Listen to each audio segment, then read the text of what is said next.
Hello, everyone, and welcome to the Ultimate Schmoedown Aftershow here on the Outlaw Nation YouTube channel. Once again, we are without Colin Morris, but that's okay. He's still here in spirit. I'm here instead hosting, for the meantime, John Barr. You recognize me, but you also probably recognize the two wonderful compatriots I have next to me to talk about another wonderful week in Schmoedown, starting with the person directly next to me, Boggs. How are you doing, man? Yeah, all good, man. It's a bit of a shorter week this week, right? Only 3 matches, but we're all great matches, all three. So thoroughly enjoyed that. And yeah, we're missing Colin, but he'll be back shortly. And yeah, we've got a new host. Oh, sorry, you just look really different. Sorry, I just thought I couldn't see your name as well, so I thought you. Yes, sporting a brand new haircut and keeping her true identity hidden to the public. So no one knows for sure who it is, but I'm gonna take a guess and say it might just be the librarian. Soul. How you doing? Doing good. Yeah, got my hair cut today. Went to a plant nursery. Got some pepper plants, the plant outside in our garden. So pretty good today. And then now I'm going to talk with you guys about Schmoedown. So days just keep looking up and up. That's right. The day keeps going up. The bar has been raised. There you go, Chris Taylor. Good on you. Yeah, as Boggs mentioned, only 3 matches this week. But they're all great. You can't be mad about 3 great matches and then also a little bit more sleep for your lovely Schmoedown Aftershow hosts. We're not mad about that at all. You know what's something that would make us even less mad is if you maybe donated via Streamlabs. Streamlabs.com/The Ultimate Show, or became a patron of John Rocha. Patreon.com/John Rocha. It's always great to support us. Show that you love the show. Another way, of course, if you can't contribute monetarily, completely okay. We still love that you come on and watch, and sometimes we even shout out those of you that did watch last week's episode. Soul, I believe you have some comments from the last show that we did. Yeah, so if you comment, you get to get it read out loud by me. What more could you want? So we're going to start off with Canada Rocks today going, all 3 guests were awesome. It was an honor to talk to all 3. So yeah, if you're a patron, you get to come in and actually talk to the guests. Like, come on. Who doesn't want to do that? Come on. Come on. And then we have Jeremy. We have Jeremy Miller with awesome long show today with Lady Justice, PG, and Adam Witt. His John Williams stuff is amazing. And we also have Drunken Prayer talking about the John Williams stuff going, I feel like I'm just repeating myself, but as always, all the guests were awesome. Absolutely loved Adam's John Williams show and tell. That was pretty awesome yesterday. Now we all need to do a little heist and go get that from Adam Witt because it needs to be ours. We have Chris Taylor, your interview with Lady Justice was one of your best. Awesome job, panel. We have Malcolm going, appreciation comment for Soul. That's the tweet. Love you, Malcolm. Love That's you. fair. Boggs, I think it was last week that we got the shout out, so it's only fair that Soul gets hers. Somebody in the comments go ahead and shout out Colin. I know he's not on the show, just to make sure we get all 4 encapsulated. Yes. And Sean, too, our producer, Sean. And and our last comment from Peggy Gubbins going, thanks for having me on, guys. Always a pleasure. Hopefully next time I'll be feeling 100%. Because, yeah, she did have that hangover, which I'm sure, John, did you have the hangover the next day? Because you said that would be you. Probably. All the days bleed together. We're still in a pandemic, mostly. I don't know. Am I allowed to use that excuse anymore? I'm not sure. Do I have to stop drinking now that COVID's done? Oh, no. Shoot. That might be an issue for another time that we can discuss, John. Well, thank you so much to everybody who left a comment. Are there any comments left to read, Soul? Nope, that was it. Fair enough. Drop them in next week so you get, this episode, so you get shouted out. So that's right. We like to keep them coming. We like to keep shouting you out because this is a wonderful community that we have here, and we're so excited to be a part of it.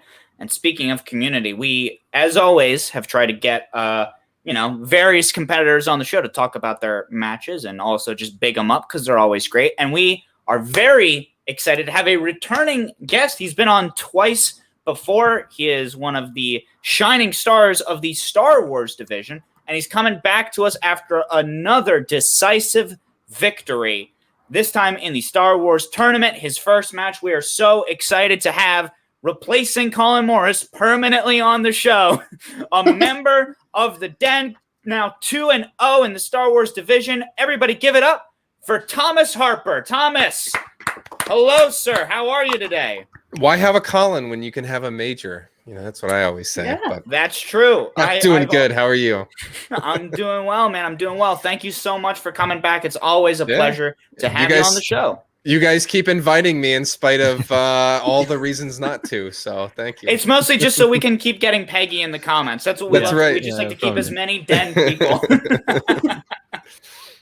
All righty, man. Well, as I already mentioned, a little bit of a spoiler, but you keep winning. You keep doing this thing where you get into matches and they keep giving you tough opponents, and then you just keep saying, who cares? You're still going down. Do you think there's ever going to be a day where we talk to you and your spirits are going to be down? Maybe. I don't know. I mean, it's if a guy like Dan Murrell, if a guy like John Rocha can lose, then anybody can lose. If a guy like Damon can lose, or Dimolanta or Kelly, anybody can lose. So there's nobody with ironclad armor in any division in this league. Everybody's got the gaps, and it's just a matter of how it plays out. It's like how the dice roll, and I've been fortunate enough that they've rolled my way, and I've been able to muscle my way through these first two matches. That's right. And to talk about those dice, to talk about those questions, and to talk about all those right answers, I'm going to go ahead and toss it over to Boggs to break down Thomas Harper versus Eric Whiteley. Boggs, take it away, good sir. Yes, indeed. So, we're just going to go through the match now. So first of all, I just want to address the promo at the start. Thomas, you're calling out the Wave Riders. You know, we told you be careful. How was the reaction to that? I'm guessing it was a bit of a mix, or what was your overall? I don't know. I have to check with our recruiter. I don't know that we've gotten any applications to enlist in the Den, despite my my plea there and my promise that I fulfilled. They're an incredible fan base, and Eric is a class act top to bottom. He's one of the nicest, if not the nicest people that I've met in this league. He's deeply invested in it. And if you just look in the comments, if you're watching the live chat during our match, I think it shows just how passionate his fan base is for him and the leadership that he brings. So I was maybe hoping to peel off one or two, but it's been zero. So that loyalty is pretty strong over there. Fair enough, yeah. So also we made it in the promo, so that's right. Thank you, Chronic. Yeah. So not only this show, but this beanie specifically. I might grab the sunglasses at a certain point just to really make sure. So I've done my hair extra nice, just in case. For the next match. Exactly. Yeah, we always got to be looking our best. Exactly. Then just kind of going into the first round. So you went perfect. Obviously you got your bonus as well, so you got your 11. Eric going 8. Just overall thoughts on the first round, Thomas. Any kind of trip ups there, or any questions in particular that you thought were interesting, or anything along them lines? No, I got in the pocket pretty early, and sort of once I hit my flow and get in the zone, it's everything else is noise. I couldn't tell you the jokes that that Guy made since he was on the desk for this one and did an incredible job. It's almost like all these things that I was worried about before I got in the Schmoedown, like, is this going to draw my attention or this or that?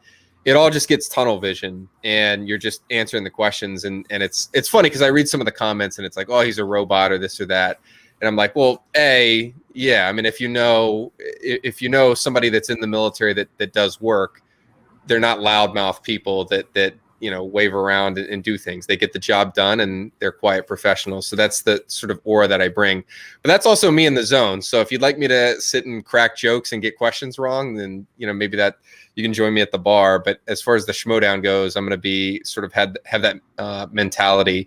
I really liked the question about the number of hours until all attacks on free worlds begin, because it's tricky in that you have the Last Jedi with a number like that. He put 18, which was related probably to the Last Jedi, but then 16. They're so close that it's easy to get that tripped up in your brain.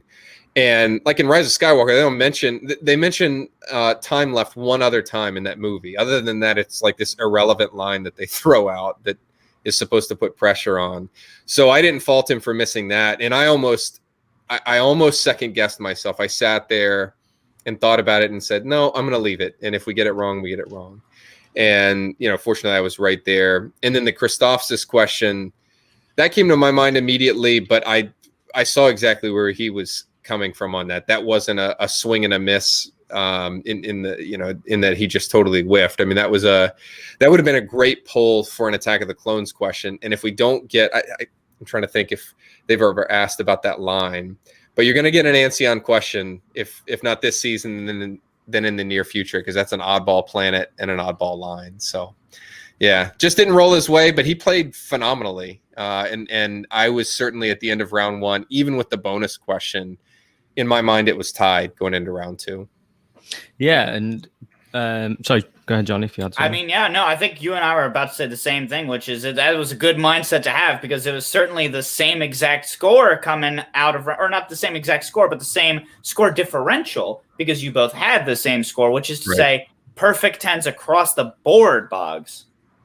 Yeah, so, going into I just want to address something that you said there, Thomas, where people have maybe gave you some criticism about the overall manner of how you play, but that's just your style, and as well, like with this match and, in the live chat, like you said, you will be getting a lot of casuals in terms of Schmoedown kind of fans, obviously, blind wave fans, the wave riders and stuff. Right. So it's maybe their interpretation of it, but really we know as hardcore Schmoedown fans that you are in the game, your head's in the game. So don't be too hard on yourself.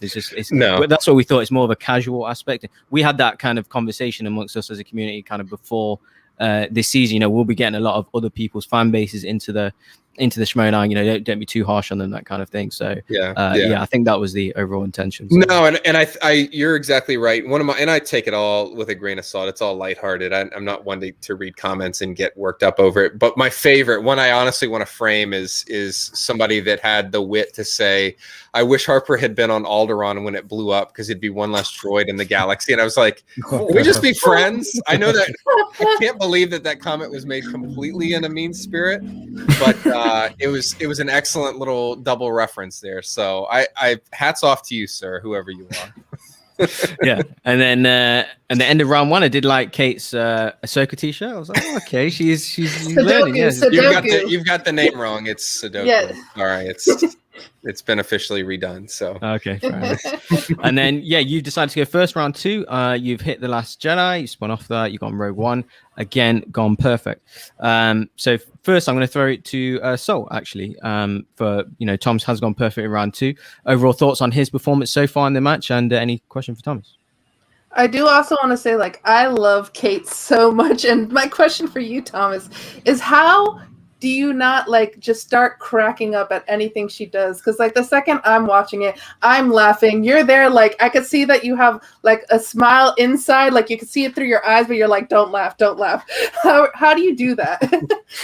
It's really, really tough. The thing about Kate is that her management style, people give her, I think some folks that don't know or don't watch her much, I think read in and they see these are just jokes that aren't funny to me or this or that. I'm telling you, that's exactly what I needed in that match in terms of her balancing me out, bringing some fun into it. And I thought it was hilarious. And quite honestly, there's going to be a match at some point in the future. I'm just predicting it now, where they have to if it's pre-taped, edit me out from cracking up and just losing it. And if it's live, you're going to see me just lose it and just come completely out of the major character. And that's a credit to her. But she does that for a purpose. It's it's not just to get laughs. It's I know my competitors, we work together all the time, and this is what Thomas needs right now. And that's what makes her a great person to follow. And the other thing I noticed too was you were saying, I want to leave The Last Jedi on the board just in case there's opponent's choice. So what was your mindset there on picking no, let's leave Last Jedi there and let's go for something else? So I approach the wheel as a double-edged sword. There are certain I love all of the movies. The way I've maybe said it before to y'all when we've talked, but I don't rank order Star Wars movies. It's more a matter of, if I've got a few minutes to watch a Star Wars movie, which one am I apt to watch a little bit more?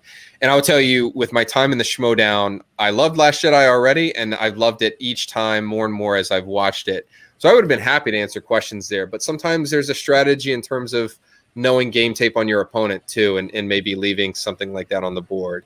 And that just comes with prep. So that was something I wanted to leave up there and see if Whiteley got it. But naturally he knocked the cover off the ball for Jedi.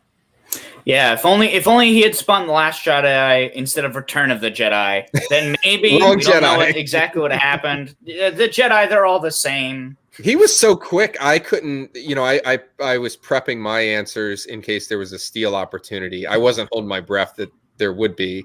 I couldn't even get it written down because he was he was answering so fast. So that's a credit to him. And you hear somebody answer like that for questions 1 and 2, and you're like, he's not going to miss one this round. So let's just strap in and get ready for round 3 and take care of business. Yeah, and then something that Coy mentioned, that he said something along the lines of we're not going to let his work intimidate us or something. And I do kind of understand what they're saying, Thomas, so because obviously you've gone perfect the last match so far. You've gone perfect in round 1 and the second match. At every point you're writing something down, just the whole kind of manner of how you're doing. It is as a player who's not the favorite, it is kind of intimidating. So I quite like it though. I like the kind of overall mind games here. I don't know if you're doing it intentionally or not, but I do kind of understand what he's saying there. So no, I mean, like if I weren't writing on my board, those wheels would be turning in my mind. And I'm telling you right now, I'll pull back the curtain. Round 2, I know how I play, and I'm not watching the other screen. I'm not watching the other I'm listening to hear if they get the question wrong. And in round 1, I'm watching the other person's board in case I need to make a challenge. But in round 2, that's for me and to be prepped so that I'm not caught flat-footed if there's a challenge. I will always expect an opponent to give me an opportunity just because you have to be ready, because that 15 seconds on the back end isn't much.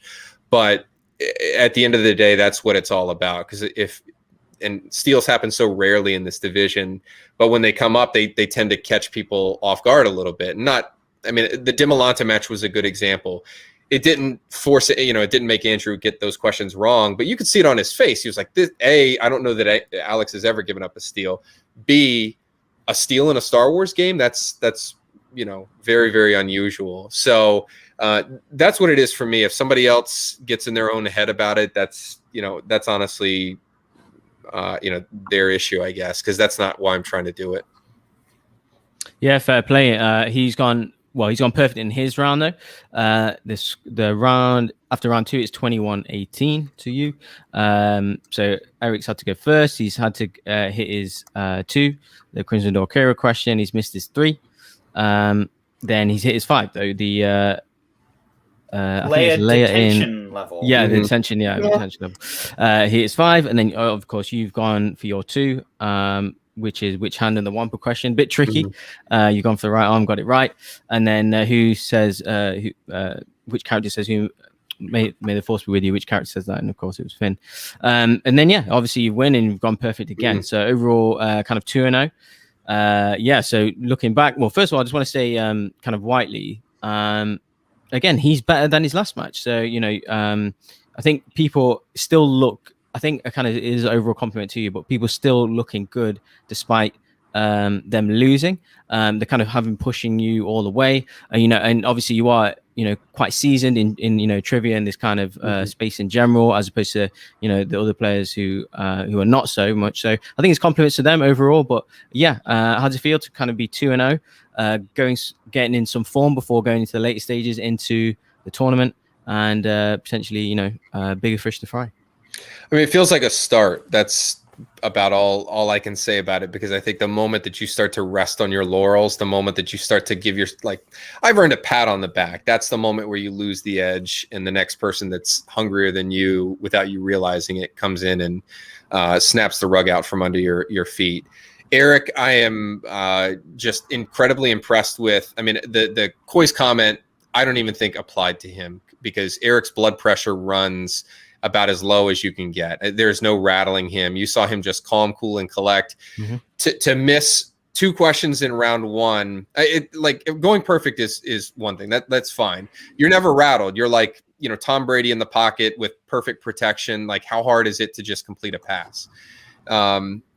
On the other hand, to get hit or to, like, say, throw a couple picks in the game and then pick yourself back up, get a perfect round 2, and set yourself up in striking distance for round 3, to me, that's impressive. To me, that's almost more impressive than somebody that's just clicking along and hasn't really faced a challenge. And, I won't say that the questions and that the experience didn't challenge me at all, but personally, I have a heck of a lot of respect for an opponent that can get hit in the jaw and come back from that. And the day is going to come. The day will come. I'm not going to navigate through this league without missing a question. PJ is too good at writing. His team is too good at writing. There's too much material, even in those 12 movies, to be able to navigate perfectly. And I go back to my comment at the beginning. Nobody in this league is perfect overall. Damon misses questions as well as anybody else.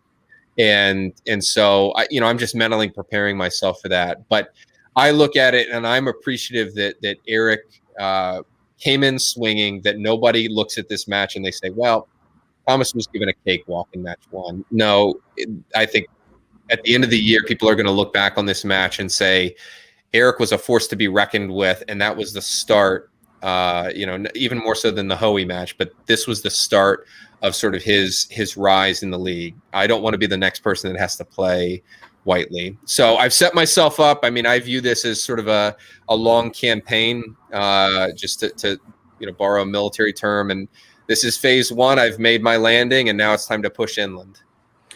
Absolutely. And kind of, go ahead, Sol. I was going to say, and speaking on that with Whiteley, because another person who started their Star Wars Schmoedown career 0-2 was Andrew DeMolanta. So it could happen to anyone. And that's actually really fitting that you bring that up, because my question was about the 2 title matches that we've gotten in rather quick succession, both of which saw Andrew DeMolanta coming off of those losses, now the reigning defending Star Wars belted champion, and Alex Damon, that guy who was looking completely undefeated for quite a while. So I was curious, again, as a Star Wars competitor, we got a little bit into this with Adam Witt last week, but I also wanted to know your thoughts. Does seeing that even the greatest Star Wars competitor sometimes can just take that loss make you feel a little bit more inspired and ready to kind of be like, oh, now it's my time to shine? Or does seeing the fact that anybody can get rattled day of, and even players like Alex Damon can lose, does that fill you maybe with even more fear and uncertainty? Watching that kind of fall of a dynasty, essentially, where do you feel like you kind of see yourself moving forward as far as how your own momentum will go? I think it's indicative of where the division is going. I think we're going to get harder and harder questions. I think we're going to get closer matches that aren't perfect. For that, a match like the second, this belt defense that DeMolanta had, to me, that's match of the year so far in the division. And I had a blast watching their first match. That's to take nothing away from the first match. But I think you're going to see more and more slugfests where it's going to require players of whatever caliber to pick themselves up off the mat and get back in the fight quickly to be able to win in advance. And it's going to test people. It tested somebody like Alex. It's tested DeMolanta and Kelly before. And Alex has always been sort of on this island. Everybody else in the league, Saul, as you mentioned, has taken hits. I think going into this this collision match in the summer, Laura's 3-3, 4-3, something like that. Going into the first title match, DeMolanta had I don't know if he had a losing record, if he was 500, but for players like those two to have the records that they have, it's just a matter of time is all it is. It was a matter of time for Alex, and he managed to skillfully navigate his way to the record that he has. But I think I look at it in a really encouraging light, because if a DeMolanta can sort of endure, show his skill, and keep coming up to the plate and finally connect with the ball, that means that anybody can win, and that should be really exciting for the fan base. As a fan and a player, it's exciting to me. Absolutely, man. It is an exciting time to be a Schmoedown fan. And hey, speaking of Schmoedown fans, we got a couple of them sending in Streamlabs. Thank you so much, Outlaw Nation fans, for sending in your questions. So we have 2 Streamlabs, it looks like. let's go ahead and read them out. And before we get to the Streamlabs too, just speaking of people who have losing records, Joseph Scrimshaw has not won a game yet in the Schmoedown yet. And you can't say that he doesn't know anything about Star Wars. That would be a very, bad statement to make. Because, he literally knows all the things. I could beat him, though. Yeah, John sure. Bart, next match. Let's do it. But getting to our Streamlabs, we have Dragon17. Awesome name, by the way. This dude, Thomas Harper, must really like the Schmoedown because I truly feel like he's on a show every week. LOL, no rest. And half of them have been us. That's right. I tell you, this is me as a fan, right? Because this is the fun part. Outside answering Star Wars questions is fun. Being under the lights is fun. But getting to hang out with fellow fans, getting to talk about and break down these matches outside of our interfaction discussions, this is the fun part. And to me, being a part of the community means coming out, talking to folks, interacting with the people that watch, the people that make the Schmoedown what it is. Because to be honest, if it weren't for your patrons, if it weren't for the folks that just tune into this show and the others like it, there would be no Schmoedown. It would just be, still be Christian and Mark, just messing around doing trivia. It's the fans that have made this. I was a fan before I ever had this. I've never told this story before, but after the hook was in me in 2019 at Celebration Chicago, at that point I was watching in the crowd, watched Damon win, and I said, this is something I want to be a part of. I went back to my hotel that night before the next day of Celebration, and I banged out a long email, it was supposed to be a DM to Christian, basically selling myself, please give me a shot. I wrote it all out. I had it saved in notes in case something messed up, and it deleted. It was way too long for a DM. He would have just deleted it, even if I had been able to send it. And so I get it all right. I edited it again. I go back and edit it again. And then I'm all ready to send him. There's no way he's going to read this and he's going to be like, that Harper, he's going to get a shot. And then he wasn't open to DMs. And I said, so I didn't give up. I messaged Alex and I said, congrats. Thanks for inviting me to watch. I had a blast. Also, do you think you could maybe say something to Christian? Because I would really, really like to play. And little did I know that here I would be, sitting here as a competitor. It just took a little bit of time. So I started as a fan. I started to watch these shows and soak it all in. And so I view this as the fun part, but honestly an obligation. Fans deserve to have some interaction other than just watching the matches. And so this is a privilege to be able to come on and talk to y'all, talk to everybody that's watching.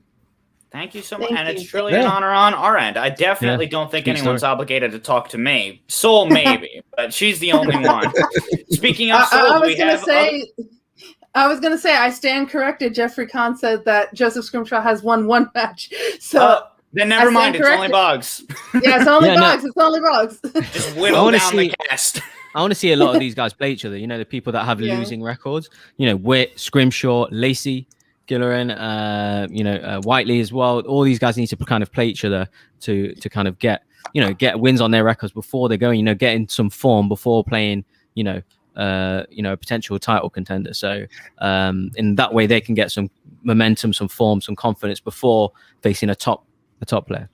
I tell you, a match that would be a blast to watch, and I hope we get to see this before the season is out, is Whit Whiteley. That would be promo work, the match itself. It would just be amazing. It would be a shame that one of them would have to come out with a loss. If they could work it out so that they could tie somehow and just say no sudden death, then that would be acceptable. But that would be, I'd pay some money for that as a pay-per-view. Just tell them that the winner has to play you again, and then see if they're just like, ooh. I don't want to play either of them again. I have no problem admitting that. That's fine. They're both. I was going to say, let's do football, soccer rules because we can end in a tie. That's right. Make Whiteley play soccer while also answer that. And our second stream live that we have is from A Skewed One, because just supporting one of my favorite Schmoedown breakdown shows. Been watching or listening since episode 1. Thank you so much, A Skewed One. Thank you. Well, been nearly a year now, so. Oh my gosh, that's great. We're all so much older now. How did that happen?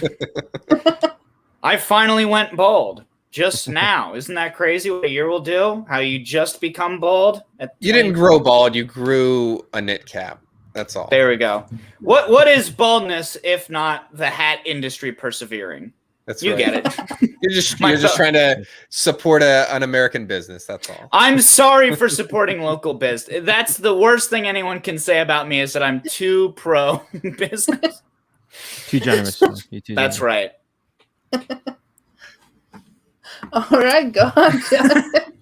No, you go on, Sol. I think we have some other maybe Discord questions. This is exactly where I thought this would go. We'd get to the hat discourse eventually. So I'm Yes, just we have to talk about the most pressing issue. I mean, I got That is some hats facing- up there. I can put on a hat. Boggs, I'm sure you can find a hat. No, my head's too. I need no chronic to, you know.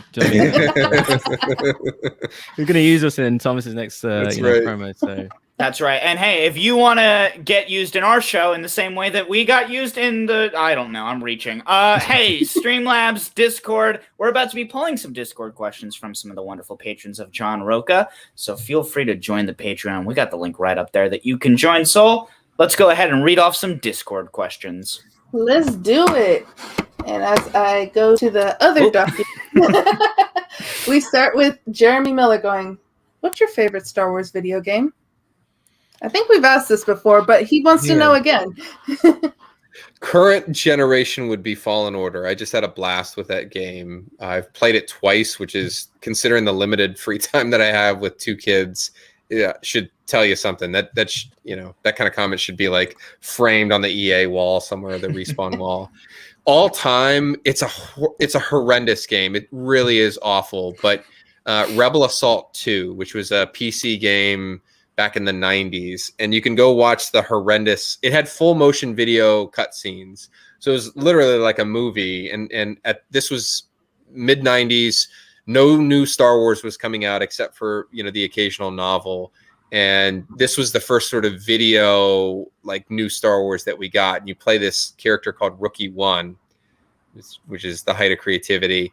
And it's so 90s, but it revolves around, if you've ever seen the TIE Phantom, that's where that's the game that introduced it. So a TIE with a cloaking device on it, and it's tearing up the Rebel Alliance. And Rookie One, you have to go and infiltrate this secret base and steal a TIE Phantom so that the Rebel Alliance can even the odds. And the hitboxes are awful. It took me forever. We had this old, like, Mac computer at my house, and so I would just sit up there for hours. There's this one level where you have to fly the Millennium Falcon through this cave, and the hitboxes are so bad you could get like 2 inches away from the ceiling and just the Falcon just blows up. So, but I eventually beat it, and it just has that nostalgia factor for me. Don't go play it. Don't go play it. Is it You can watch the 90s cutscene. video game graphics? Yes, they're not awful, because it's also like full motion video. Like, it's you're not pixelated as a character. It's almost like screen cap. So it's Sure. it's like Sega CD type stuff. But yeah, don't go play it. You can watch and laugh at the YouTube. Like, there's YouTube videos of all the cutscenes, so you can cringe at those. Perfect. It's not my fault if you go play it. That's mostly what's. Yeah. And then we got from Drunken Prayer here going, "If you had to be a Sith apprentice, who would you pick as your master?" That's a great question. Yeah. I think I would pick. Now, you'd have to hit it at the right timing, but I really like Maul. I feel like he'd just be. You'd have to constantly be on your toes, because unlike Dooku, who just electrocutes you for messing up, I feel like Maul would chop a limb off and just be like, "Well, you figure out how to deal with that. That's your problem. You should have messed up in the first place." But I feel like if you've already walked down the dark path, why not just dive in all the way and get somebody just supremely evil like that, who also holds a really, really good grudge? Why not? He's gonna be like, "I came back from getting split in half. You'll be fine." Yeah, I have robot legs. You can deal with it.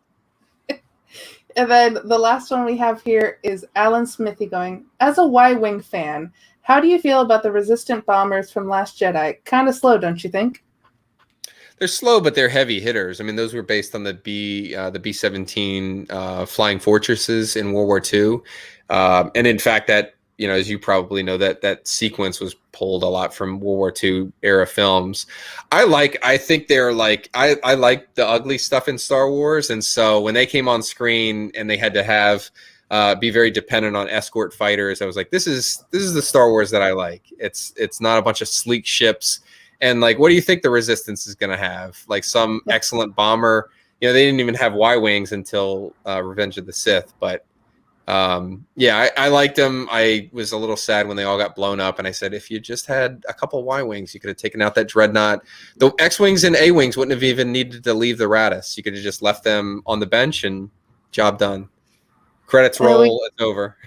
We got some more Streamlabs here too. Also from Drunken Prayer, going, what contest would be in the Star Wars Olympics? So if there was going to be a Star Wars Olympics, what contest would it be? They still have to do the pole vault.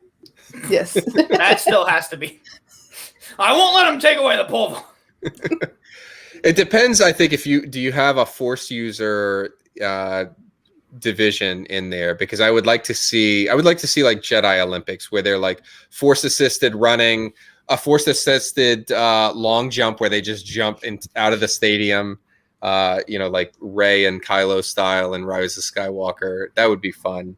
I think for me it would probably be watching the Gungan Olympic team come in and just dominate at the shot put, because you saw how they can sling boomas in Phantom Menace, and also like a spear throw.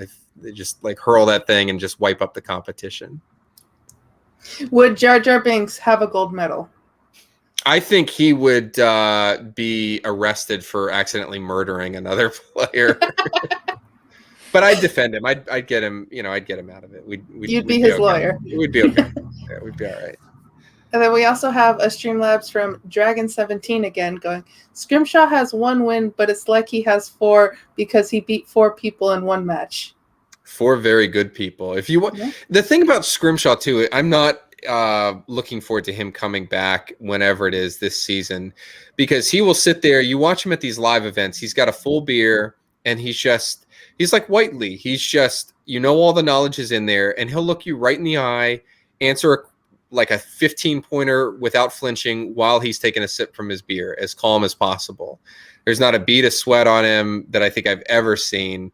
The Demolanta match in the tournament last year was just, that was incredible. It was an all-time match. And so I don't want to be whoever his opponent is when he's back in action later on. And yeah, we have some Rocha patrons that are going to come in. If you want to talk to this wonderful person, let's have them come in. All right, and it looks like number 1 is, in fact, we've heard from him twice already, but we're always glad to hear from him a little bit more. It's Drunken Prayer. Drunken, hello, how you doing? Oh, 2 seconds, just realized my light's not on. There we go. Better light out. How goes it? Welcome. No, but I think I met you last time you were on, possibly. Can't remember. Maybe. I can't remember. No, I did ask you about your favorite Star Wars video game. That's what it was. Yeah. I never mind answering that. We got to the heart of it. Nothing. Sorry, just pulled out chibi Darth Vader there. Very nice. Wow, look at that. And had to change my shirt especially for the show. Ah, nice. See this. I'm trying to say, now I see characters like that, and I'm like, what would Kate call it? Is it yogurt, or just what's her name going to be that I now have to adopt That's for the rest Yoko, of my right? life? That's it. If it comes out of her mouth, it's the truth. So yeah, anything from Spaceballs, so probably Pizza the Hut. Oh, I got that one out quite quickly. All right, what's your question then? Put us back on this track, Drunken. It's all up to you. Okay, Thomas. This is kind of a story and a question. Sure. So, have you ever met anyone from the Star Wars cast? And if you did, who was your favorite that you met? Because I'm assuming, being a big fan, you might have met multiple of them. Oh man, I was into autographs for a while, and so I would go to conventions, and that was really at Dragon Con. That was my first time ever being at a convention with celebrities there. So my favorite is my first, and that was Anthony Daniels. And they had him stuck. This is like, Dragon Con was, if you could believe it, was slightly smaller. This is 2009 was my first time going. And they didn't have a unified autograph hall like they do now. They had people sort of scattered. So they had Anthony Daniels in this small little table in this side secondary exhibit room, a very, very small room. And he was just alone. I rolled in there at 10, and he was just sitting there chatting with his manager. And he talked to me for a good 15 minutes. Took a picture without charging me, which now would be impossible. Yeah. And then I just, it was basically like being a fan at a panel. I got to ask him some questions, and he reenacted one of my favorite scenes in A New Hope and talked to me about how that all went. And it was he was just a class act, a really, really nice guy. The most bonkers story was at MegaCon in Orlando. This would have been 2011, 2012. Daniel Logan was there. So I'm meeting, little Boba Fett.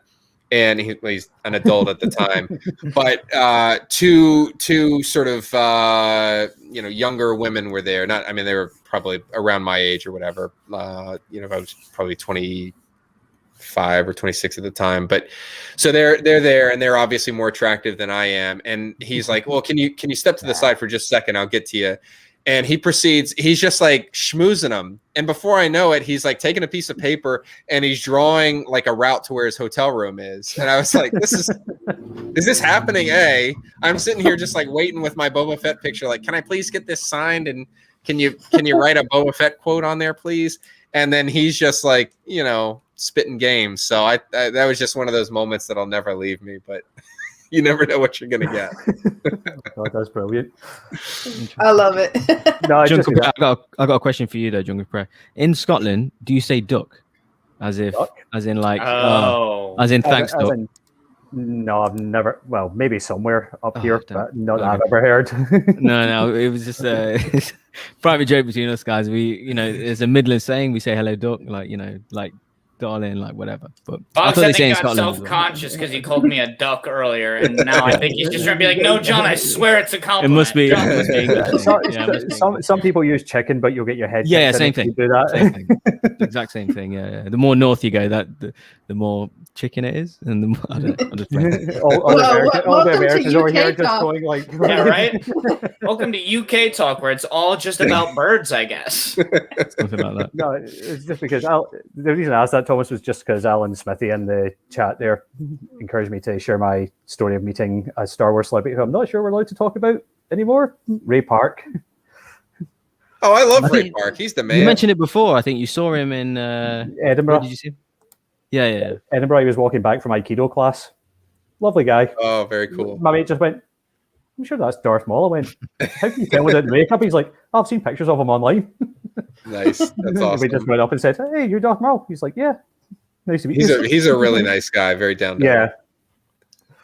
I watched him break a fan's lightsaber in half on accident because he'll always, if you hand him a lightsaber, he will spin it. And he broke it. The person had just bought it for him.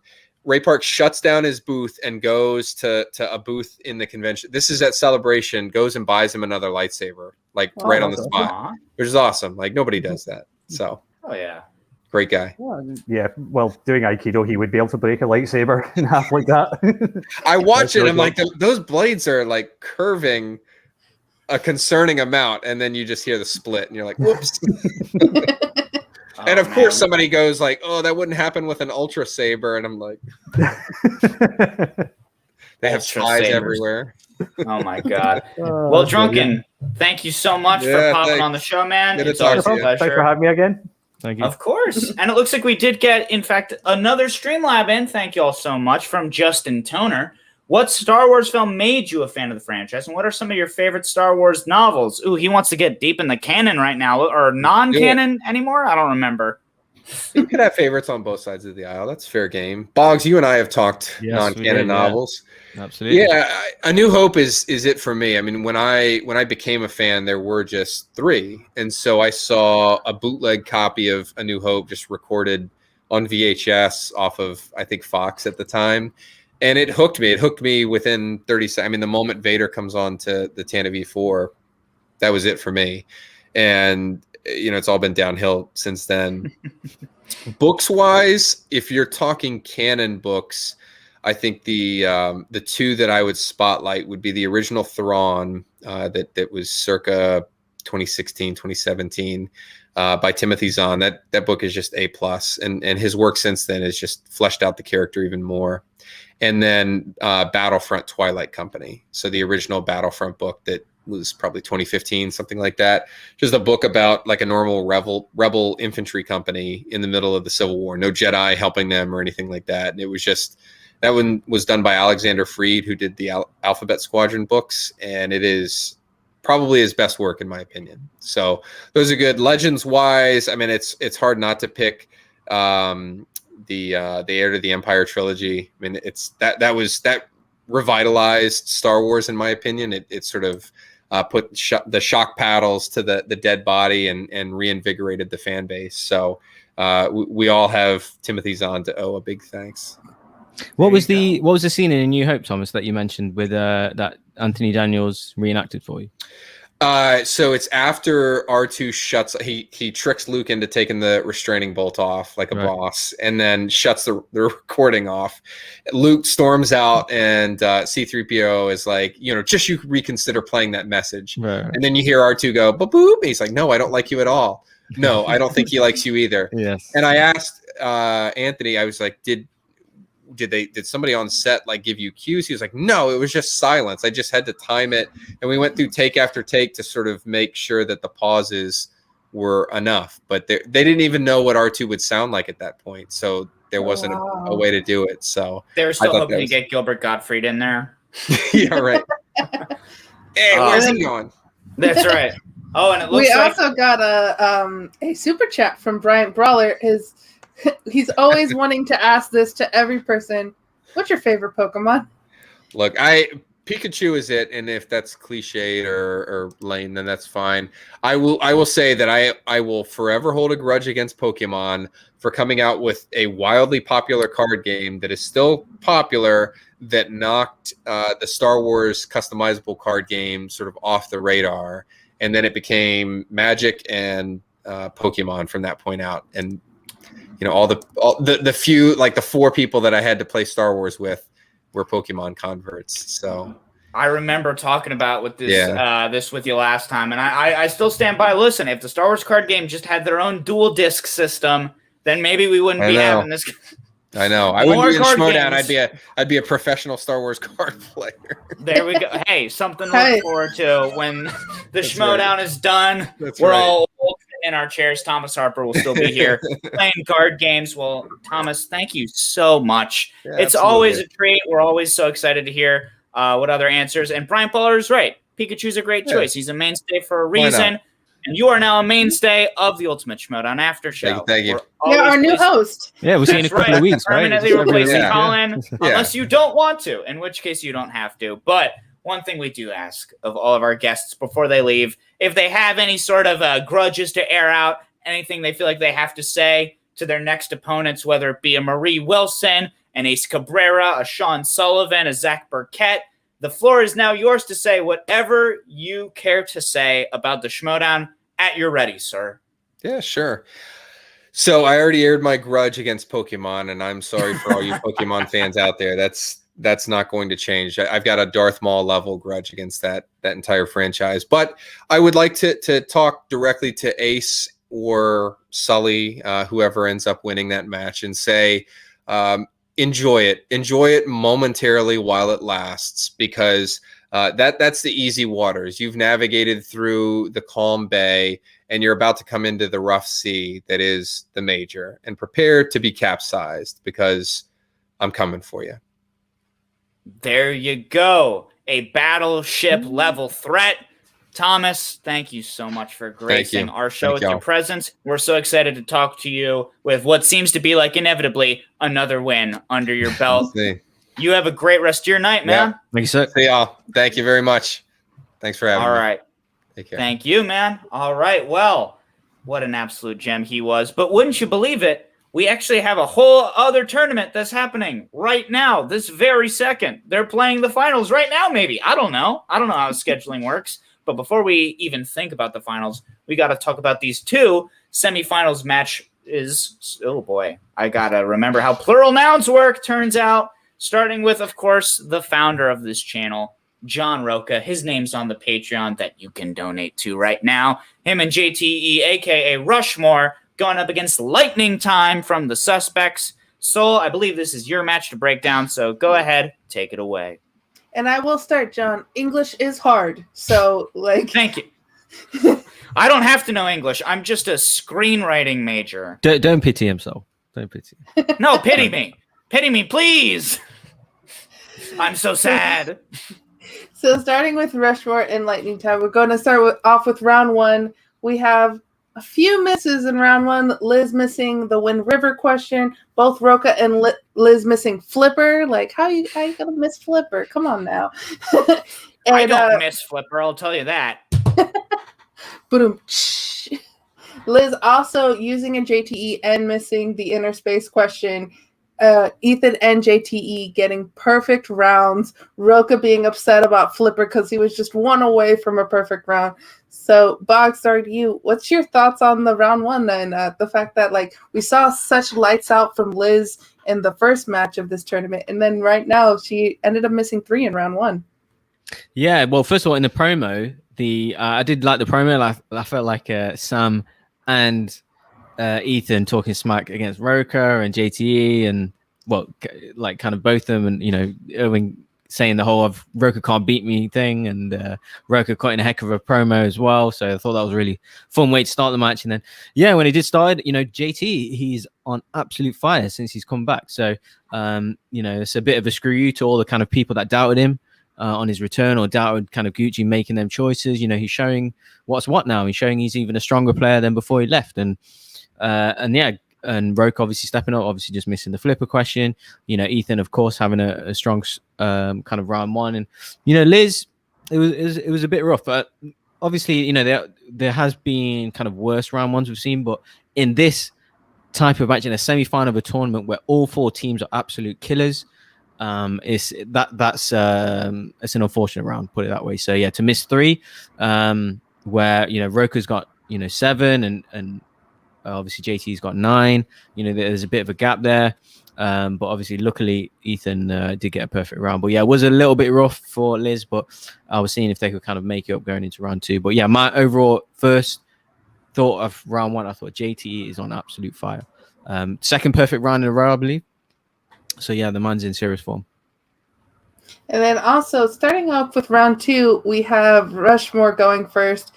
And John, I just need to ask you, do you know where Gucci's at? Because I don't know where Gucci's at and what's going on with Gucci. I don't know where he's at. I don't care to know where he's at, to be completely honest. I think the one thing I can say about Dagnino is that he's managed to put together a faction where he's often not needed, and that is, in fact, a blessing in disguise. That's, in fact, something that we can look back on and say, oh, that's probably maybe the saving grace of this faction right now. Yeah, just come for now, John, when his kind of big players are playing, but what about the rookies when, they might need a manager? They might need, they might be behind in a match where, they might need them to fall back on. So he better get his internet fixed.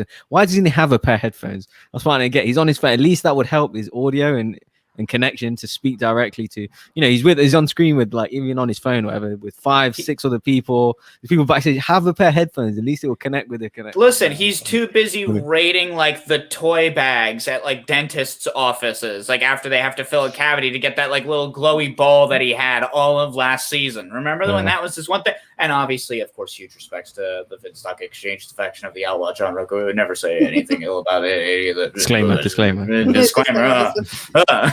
And as funny as that was, too, I think that also... as funny as that bullshit was. Yeah, I think, too, it helps Rocha a little bit, too, because just having a Gucci just be absolutely ridiculous, I think helps Rocha stay calm in the match. And they end up taking 2000s. JTE's, they use a JTE on the School of Rock question. Ned Schneebly, come on. Oh, honestly, that took me a minute though. I would have needed the I would have gotten there as well, like they did. But that's one of those names where it's your takeaway from School of Rock should not be Ned Schneebly. I mean, for me, it is because I love funny names, and it's just fun to say. Schneebly. The biggest takeaway from Ned Schneebly is just asking the question, how did he land Sarah Silverman? That's really the biggest takeaway. That is the biggest question of that movie. They go to multiple choice.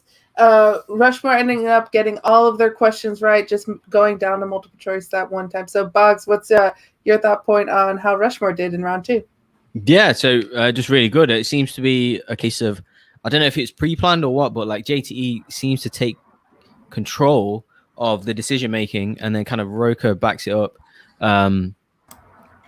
Yeah, just kind of Rocha confirms if he's right or not. That's I like it. You know, it seems to be efficient, seems to be working, and yeah, they're both in excellent form, and that's as kind of good as they're, you know, getting what is it, the anyone multiple choice ones, right? So yeah, solid round, and going into the second round there, where I think Jeremy Miller's comment there, where he wants to give Star Trek, and that's an extreme strength of Ethan. So I just found it so funny. Like, he's got such a bad connection. His only contribution was, what about Star Trek? They were like, no, Gucci. Just... And I will say as well, actual disclaimer, because obviously Rocha has mentioned before, we're allowed to say whatever the hell we want on the show. We're allowed to badmouth the Finstock exchange. He won't get too mad, but we also do have to admit, as easy as it is to make fun of Tom Dagnino, we do have to just note the fact that currently the Finstock exchange is number 2 in the faction standings currently. 10-2, so, right? 10-2, yeah. something like that. Yeah, I mean, we don't have to give credit to the dossier. We just have to give credit to the fact that of the players who have been going up, there have only been 2 losses combined. So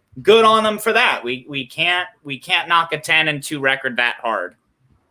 No, And then find out that Ethan is drinking a non-alcoholic IPA, and just the best quote from Liz going, "What is the point of a non-alcoholic IPA?" I was like, yes, Liz, yes.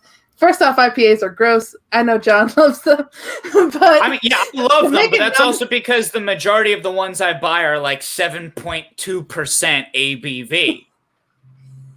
That's the point.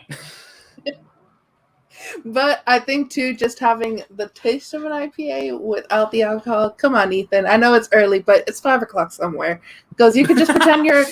Everyone should be drunk. I want all of my competitors toasted. Hey, it'd be a fun time, right? So lightning time gets the dreaded opponent's choice, and like we said before, hey, give them a Star Trek. I'm pretty sure they put that on the wheel themselves. So they settle them with classics. So your thought, John, on giving them classics, making that decision from what that wheel was? Yeah, I mean, I think it makes sense, especially when you're looking at Liz Shannon Miller. Her job as a film critic means that she's often studying and just watching a lot of the more modern movies, just because that's the nature of the gig. So I think it makes sense, like, not saying that, you know, because anyone's saying, like, oh, Liz Shannon Miller, like, a weak player, stupid, idiot fools. But you know for a fact that because that's her job, and that's one of the reasons why she's able to excel in a lot of areas in the Schmoedown, I think it does make sense to be like, hey, when you get to some of those older movies, you get to some of those deeper cuts, they're not going to be the same kind of, like, front of mind type of thing for a player like Liz Shannon Miller, or for a player like Ethan Erwin, for that matter. We've also talked about before how his kind of background and current job in production means that he's also paying attention a lot to the modern day landscape. You know, it's only going to be with kinds of people who spend the majority of their time when talking about film doing kind of look backs, doing things like Alicia Malone, who of course is a host over on a Turner Classic channel. So I think it's, again, just kind of knowing like, hey, here's the kind of background that the players come from, and here's the kind of movies that don't necessarily fall into that everyday kind of wheelhouse. It's a smart play. Yeah, and they end up missing 2 questions going down to multiple choice. Rushmore ending up stealing it, the White Christmas question and the Old Yeller question. So we end round 2, 29-22. And going into round 3, we have Christian telling Tom to go horizontal. I love that. I have that here. It's like in my that notes. Childish Gambino concert moment. Y'all remember that, where he like goes into the ground. He's like, "No, hold your camera right if you're gonna film me." So Liz ends up taking the 2-pointer new releases. Like you said, John, that makes sense because that is her job, to be focusing on new releases, and she gets it right. Ethan takes the fantasy sci-fi for the 3-pointer, and he gets it right. Goes, I'm so happy there was the host question because I actually really like that book. It's the same author of Twilight, and it's like she's a completely different author with the host. So much better than the Twilight series. I think one of the hosts from the book and the movie like got into her body and wrote that book and then left again because it is so much better than any other work she's done. That's my little side note for today. Always got to come with some side notes, right?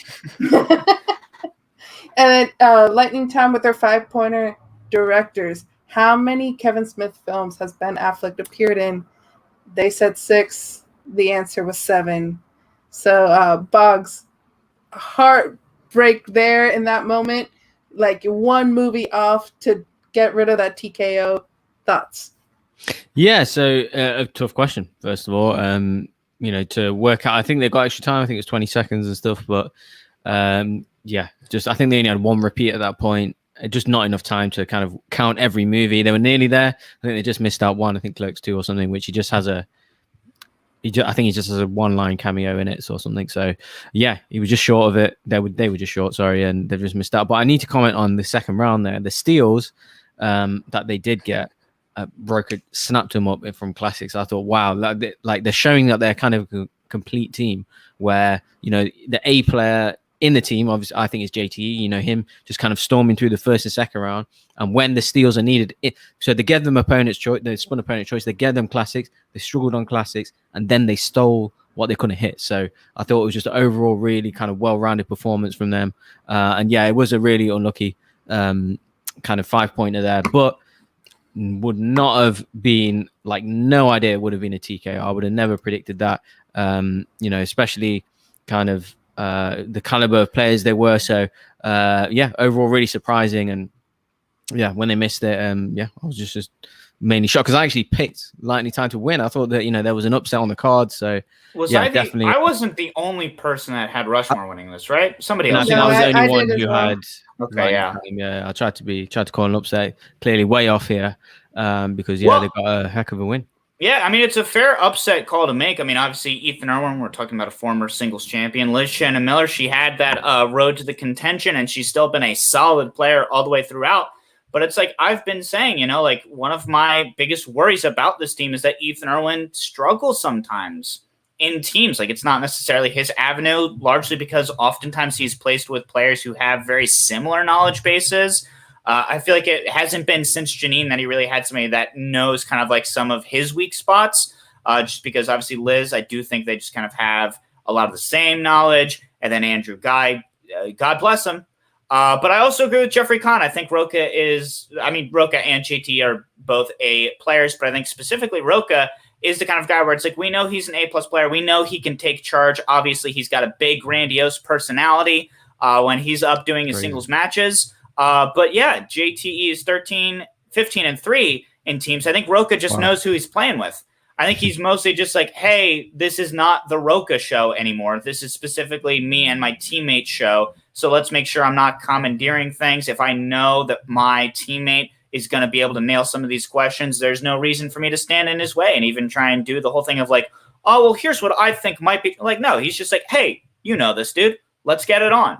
And I think that was just kind of the strength of this team, and it's going to make them a hefty force to be facing for this team's finals. I did think about something that you said, John, during this match as it ended. So, okay, it's a bit harsh to say, but, there are multiple times kind of last year, we did at times look into Sam's management style. Sometimes potentially not as committed as other managers potentially. So I won't say that this year, but what my point is that, you often hear other teams and other factions about their studying, right? So obviously Rushmore, you hear all the time about, the study sessions, Rocha's, how seriously he's taking it. You hear about deception, right? Marisol told us last week how much they study, or in the next match, Danger Zone, they literally said we'll be studying for this.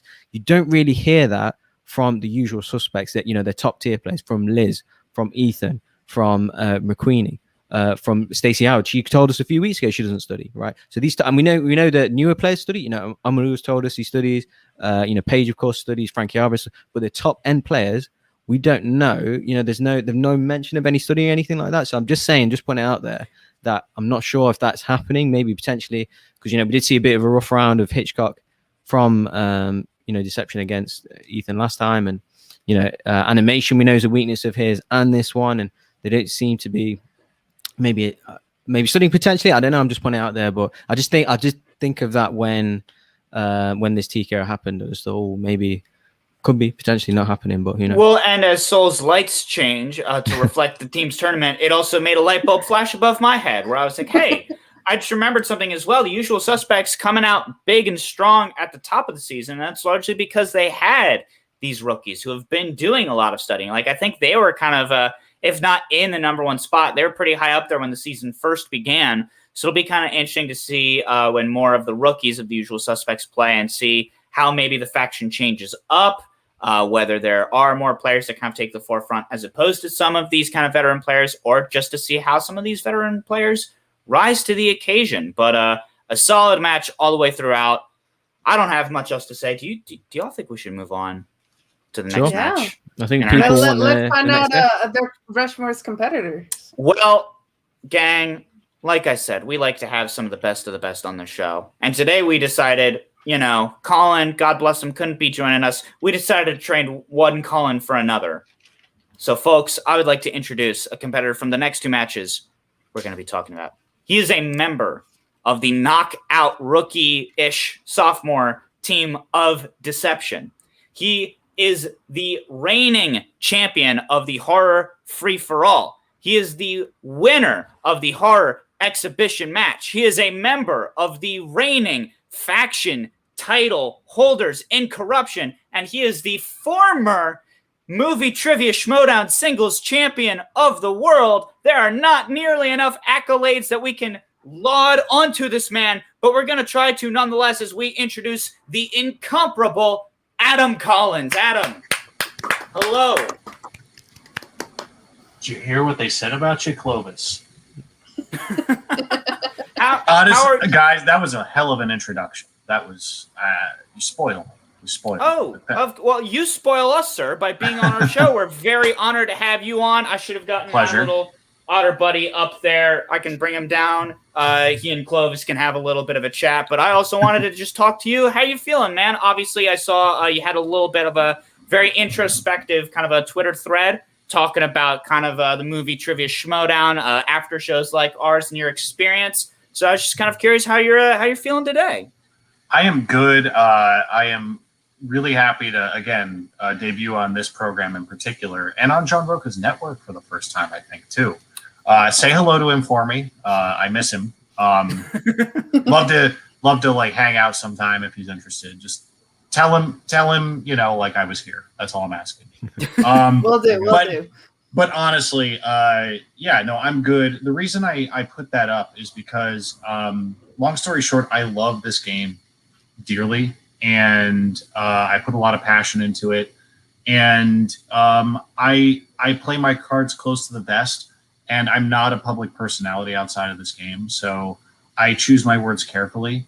But I felt that putting it out there was important because there are a lot of rookies this year who are stepping into the spotlight and are probably going through similar experiences. And, and there are people who preceded me, like Rachel Cushing, who have had to deal with this. And it's a big adjustment, and as much as you love the game and as much passion as you bring to it, when you're not a public figure, when you come into it, that's a learning curve no one can prepare you for. And I've had the good fortune of having a great debut season, and I'm very grateful for that. You keep playing this game, and the 5-pointers are the great equalizers, as we all know.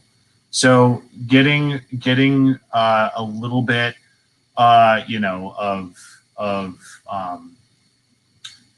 just dealing with the fallout of a high-profile defeat like that. You get a certain kind of blowback. And it's part of the game, and I am here for it. But I'm just saying, for those who weren't public figures getting into the Schmoedown, I feel for them, and that's why I wanted to put it out there. And it's led to a lot of good back and forth, some public, some private, and it's just been a good reminder of the better nature of this community at large. Today's just been a good reminder of why I love to play this game in the first place. Absolutely. And I will say, I honestly read your thread and I agreed with quite a lot of it. I think one of the things that we have talked about personally, kind of on and off the air, is trying to make sure that when we talk about these matches, obviously we do it in this very analytical sports kind of way, but we also always try and keep in the forefront that everybody who plays this game is in fact a real life person who have their own feelings, who are well-rounded individuals outside of whether or not they happen to remember the most about movies on the day that we watch them in an hour format. So it's always just trying to make sure that while we talk about, wins and we talk about losses, we also just try and make sure that we talk about how much we love that we get to watch this, because it's an inherently silly thing that's also very fun and includes a lot of wonderful people. And it's also important to be able to take the slings and arrows. And trust me, that's a part of it. And I embrace that as well. The character work can be quite fun. But sometimes, you take certain swings. And, I think it's important to remind the community that we all love getting into the show. But at the same time, there's real work that goes into this. And we all have respect for each other behind the scenes. And that Danger Zone match is a match that I personally am very proud of. And I think it's a match that showed what a star Marisol is as well. And I'm just, I was really excited for the world to see it. So I hope everyone was entertained at the very least. Oh, definitely entertained. I mean, I'm not going to speak for these two, but I'll tell you, I was highly entertained. And now I'll toss it over to Soul. No, I won't. I got to read my notes. That's why I don't speak for anyone other than myself and my own little stuffed animal friend up there. I'm going to actually toss it over to Boggs. Let's go ahead and talk about your thoughts on this. Oh, wait. No, I'm not even going to do that. Doggone it. John, are you all right? What are you doing? No, I'm not. Thank you for asking. We got another Streamlab from Dragon17. Thank you all so much. But right off the bat, Streamlab, this is for Collins when he comes on. Who do you feel are the top 3 singles players right now, not including you or Marisol? I feel Bateman is so underrated, talking about, again, some of the stars of this Deception Danger Zone match. Yeah, so outside of the champion, I think the people who are in line for a contendership right now are specifically Oyama, Erwin, Bateman, Rocha. I think that's a very interesting mini tournament of really top-tier contenders. I think Bibbiani by default is always in that top tier. I think he can beat anybody. But I think there's something about Oyama this year. And, my preference is that Marisol and I contend for the title at some point this year. And I will not be upset if she beats me. She's the first person I want to lose to in this league, outside of Dan, of course. But I do think Oyama has a certain fire this year that's very exciting. I think my faction mate Chance is about to step into a really big upswing. I think he had an incredible debut against Brendan. And Brendan is also one of the best singles competitors as well. He's out of contention for the meantime, but he'll always be talented enough to contend, obviously. But I think if Chance can keep up his momentum, which I do believe he will, I think he'll be in contention this year as well. So it's stacked. I am going to be sitting on the sidelines for a little bit while these contenderships play out. But I'm watching closely, and I'm staying trained up and sharp, and I'm throwing everything I have behind Marisol now to get her to that title shot. And she's not taking Janine lightly, trust me. Oh, yeah. We are so excited to be able to talk about that. We had Marisol on last week. I know you were there in the comments as well. That was so great. We love both of y'all. And Boggs, let's go ahead and talk about this match. We've been bigging it up enough. Like Chris Taylor said in the chat, easy contender for one of the matches of the year so far. Let's go ahead and get into round 1. Yeah, so, thanks for the super chat as well last week, Adam. I do remember you got a super chat. Initially, the match starting with... Say again, sorry? Oh, no, my pleasure, trust me. Yeah. Nice one. The match obviously started with a really fascinating promo, kind of talking about Bateman not getting in your heads. I think that was, that's an interesting point, because he's, some people like it, some people don't, some people really don't like it. I quite enjoy it, as I've got to be honest, the whole kind of, people call it kind of Weasley or slimy or whatever. I really find it insane. Him and Schneider, even Rocha does it. The smack talk. How he was talking to Zipper. If it's within the rules, I believe it is entitled. You are entitled to do that, and I do really enjoy. Even him doing the whole correction thing in the promo. I did enjoy all the smack talk, and even Dan was getting a bit cocky in the promos, with the whole belt thing, doing your antics and right back at you. So a lot of mind games going into the match. What are your kind of overall thoughts going in, and how confident were you? Because seeing Ben and Dan it is quite intimidating. It's your only second year. You are going back and forth with Dan with the title and stuff. So, but yeah, overall going in, what were you how confident were you? We were, and this isn't cockiness, it's just confidence in the raw statistics. We think we could beat any team on any given day. And, we would love to earn a rematch with Danger Zone someday in some capacity, and see how it goes. But I knew we could win this match. I've known since I first met Marisol and got to know her how good she is. And, when I was back in the fan leagues, coincidentally, there was a very brief window where I was just getting started and she was just getting started, where we may have ended up playing each other, and then she got drafted. And then I got drafted like 6 months later, and we ended up on Corruption. And it was just serendipitous because, we came into the game from a similar perspective, people out of obscurity who just love this game, who frankly know a disproportionate amount about film, and getting to direct that energy towards a group of people who are equally obsessive, so that our families and friends could get a break from like our constant like unsolicited chatter about movies. Right. That's what the Schmoedown is at its heart. It's a safe place for all of us who just can't shut up about this stuff. And Marisol and I hit it off in that regard, and we realized in the study sessions that we would make a good team, and there was a real opportunity to make a huge splash as a rookie team instead of being promising rookies who paired up with veterans right out of the gate.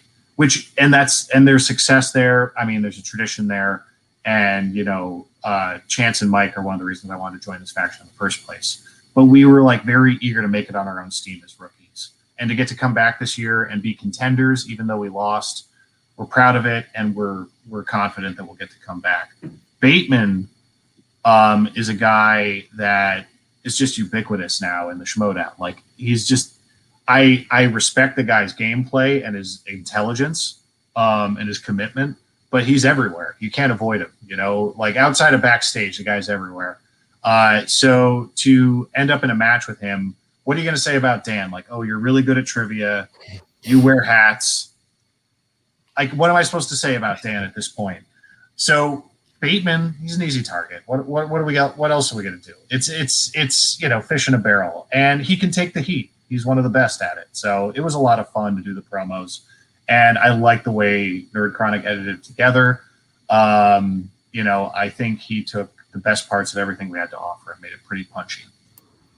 And Yeah, I will it was. say, Sorry, go ahead. I was gonna say that like your promo game this year, Adam, has been so good.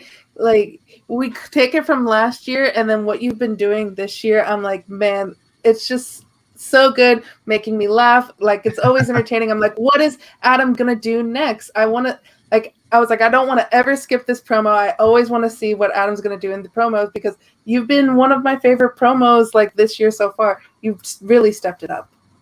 Thanks, Sol. And I've been getting some direction from the top. Some of it lands, some of it doesn't. Like, obviously, I already alluded to, sometimes the when you put some passion into the interviews, it can land, or it can rub people the wrong way. So the promos are a place where you can put a lot of planning into it and not have to improvise as much.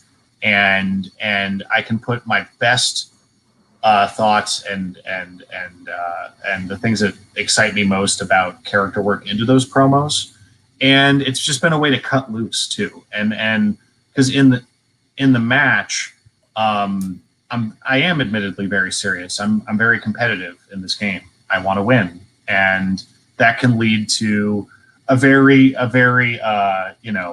dry delivery of my answers sometimes. But the promos are a great place to foster that character work and just have fun. And Marisol and I have both been embracing that, especially with the team stuff. And we've also got a Streamlabs, another one from Dragon 17. Thank you so much. Collins, do you now know if you'll go into IG or not? I have to believe it all depends on how Mike's match goes. If he has the belt, you and Chance can go into the tournament. Yeah. Obviously, Mara is a living legend. But so is Mike, and I think he is more than capable of winning that match. Assuming he does, I do think that heightens the prospects of me stepping into Inner Geekdom sooner rather than later. I won't dodge the fact that I have a strong base knowledge in most of those categories at this point. I am not ready to say I'm coming for that belt, but if you tell me that there's a chance for me to earn points for my faction in Inner Geekdom, I'm going to do it. They could tell me that in Star Wars, and I would take it too. I would take Inner Geekdom first, especially with this year's rookies who are just out of control, including the Major, who is this close to hanging out with him. I mean, like, I really feel for the other Schmoedown parents out there, because it's a really delicate balance. As you guys know, the reason I couldn't come on till 8 is I had to put my own 4-year-old daughter to bed.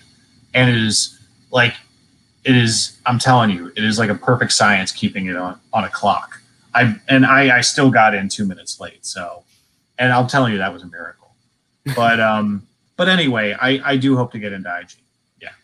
And I'm rooting for Mike, not just for the points and for his legacy, but because it would probably spur things along a little bit faster for me. Nice. And talking about kind of bedtime stories, what was that book that you were reading in your primary? Was it the Stinky Cheese Man Fairy Stuff Tales? That's what. Bugs, are you not familiar with the Stinky Cheese Man?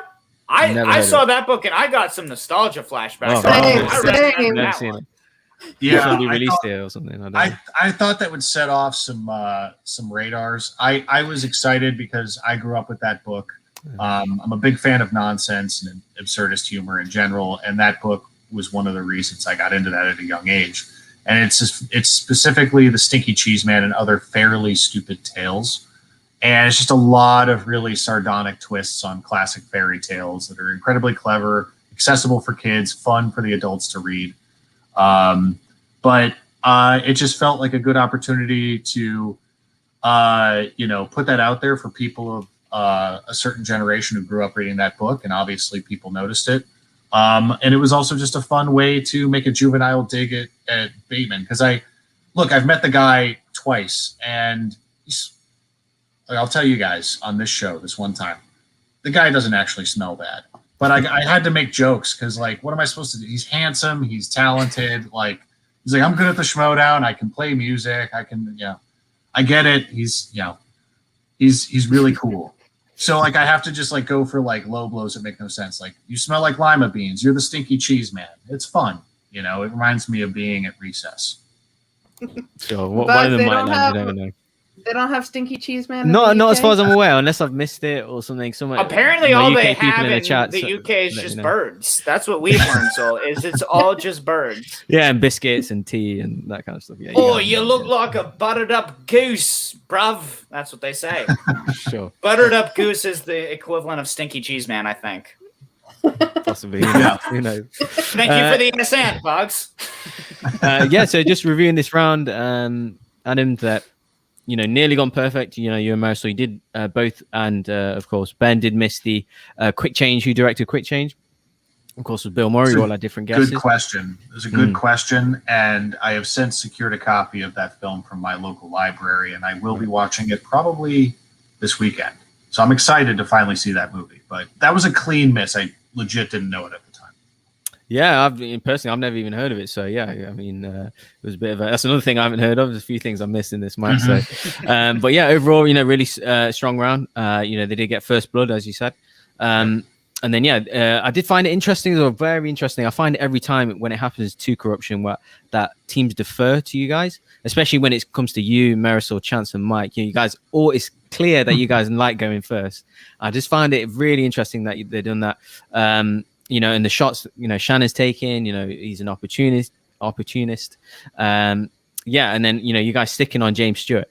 So, no surprise going perfect. And, especially after Marisol and yourself, of course, done so well in the Hitchcock kind of match you spun Hitchcock previously in the previous teams match. So, it's no surprise you guys going perfect there. But yeah, any kind of hesitation off James Stewart there in this, do you guys put that on the wheel? Does that have interest? I can't divulge what we put on the wheel, but at the same time, we all have a master list, and we all saw the new slices this season, and it's important to prepare for that. And it was gutsy because I knew Dan and Ben would be ready for steals if we messed up, but it's just we've done prep for a lot of stuff, and Marisol and I know each other really well, so. I trusted her base knowledge. She trusted mine. Fun fact, I happen to have a blood relative who was in a Western with Jimmy Stewart. Something I've shared behind the scenes with a few people. It's a really obscure detail to most casual film fans, but my great-great-uncle was an actor named Charles Winninger, who played the sheriff in Destry Rides Again, the 1939 Western directed by George Marshall. It's a really fun, quick little 90-minute Western comedy with some dance numbers and stuff. And my great-great-uncle Charlie is quite amusing, and he was a character actor, but Jimmy Stewart is the star of that film. He's Destry. And I don't know, like, it just, I felt like it was kind of like a little bit of a sign. I was like, I wanted to stick with it once we spun it. And I knew she would be good at it. And we both knew the answers for pretty much everything. We played it extra safe on the last one, and in hindsight, we wish we'd been more gutsy, obviously, because we could have gone to sudden death, yada yada. But at the same time, we were really, really confident in everything we answered before that. We got 2 points for everything except the last question. And honestly, in teams, I like letting Marisol take the lead when I know she's going to run away with something. And I don't feel any need to blurt out an answer when I know it, when I know she knows it as well. That's what teams is all about. And I know people kind of looked at this match and saw my teammate as the strong player that she is. But I also think the hidden story here is you cannot overstate what trust means in the teams division. And I trust Marisol with everything in this game. So that comes down to losing on that 5-pointer as well. So Jimmy Stewart was something I wanted us to do together because it's a category a lot of people would spin away from. And we wanted to show that we're not just, recency people. We like the classics. Yeah, and how well you did show. And I think it also shows for you as well, Adam, it's maturity. It's kind of not showing your ego there where, you're not blowing out answers. Oh, I'm the singles champ. I can I take charge of that. No, you if she, is, you trust her, let her, let her communicate, let her decide. I think it's really, I think I find it quite endearing, actually. So I think it's really sweet and stuff. So, nice to see. And then going into their round, of course, Danger Zone, they stick on this movie release dates. And, they did debate it. Very really interesting. And, they had a rough go. So they end up, first question, they got the 2 points. Second question, multiple choice. Third and fourth question, they missed multiple choice on both. Given one opportunities for point steals, and then the fifth and sixth question they did hit. So I'm actually going to throw it to John. Overall thoughts on Danger Zone's round, the kind of flow of the match at this point, and any question for Adam about Danger Zone's round? Sure, yeah. I mean, the first thing I can think of is, again, just trying to think of any insults for Ben Bateman. He looks like the least mighty boss tone. That's about all I've come up with at this point in time. But that's a culturally relevant one, as it turns out as well. The weird thing also I will say about Danger Zone's match is that it almost kind of felt like a weird, like, self-fulfilling prophecy on Bateman's end. Mm-hmm. Because even though they had spun it and, like, obviously looking at the last match, it had been a strength, it led off with Bateman being like, oh, there's a high probability that we're going to get at least a couple that we don't actually know very well. So now is the time to do that. And it was weird because it was like, all right, well, now I can't tell if, like, you're already, like, beating yourself up in your head about it. We've talked sometimes on the show about how spinning one of your, like, greatest strengths can sometimes be tougher than spinning something you only feel so about, because then you feel like there's more pressure to go perfect. And so I don't know if that was maybe part of it, but it was kind of interesting to watch Dan and Ben kind of, like, try and struggle a little bit through two of those questions. Obviously, 7 out of 12 possible points is nothing to sneeze at. I'm not calling them bad players. But it was kind of interesting just to watch, like, almost like beating themselves up already. We've seen it happen before. I was wondering, Adam, if that was something you had picked up on at all and something that was kind of helping either you or Marisol feel a little bit more confident seeing, or I guess y'all were in another room, so it's something you only would have been able to see on the playback. Right. I mean, we don't get to see how their round 2 goes down when the match is happening. So yeah, I saw it play out for the first time. But here's the thing. Movie release dates, no matter how good you are at it, no matter whether you're Bateman, Mance, it's everything. Mm-hmm. And there's an infinite combination of ways you can ask these questions. And there's infinite way you can be clever about it. And I don't think, I personally am not afraid of movie release dates. I typically wouldn't be interested in it on a first spin most of the time. I'm not afraid to divulge this because I've spun away from it before, just because it is so broad. But if I ever end up with it, I will throw down. And I think Marisol showed that she will throw down too. And if we'd ended up with movie release dates, obviously anyone would say this now, but between Marisol and myself, we would have done exceptionally well in that particular set of questions. That said, they gave us a huge opportunity. And if just one of us had known quick change, match is over. And that's a testament to Dan and his skill and the difference he brought to this match. Obviously, we'll get to round 3 and what Ben Bateman did.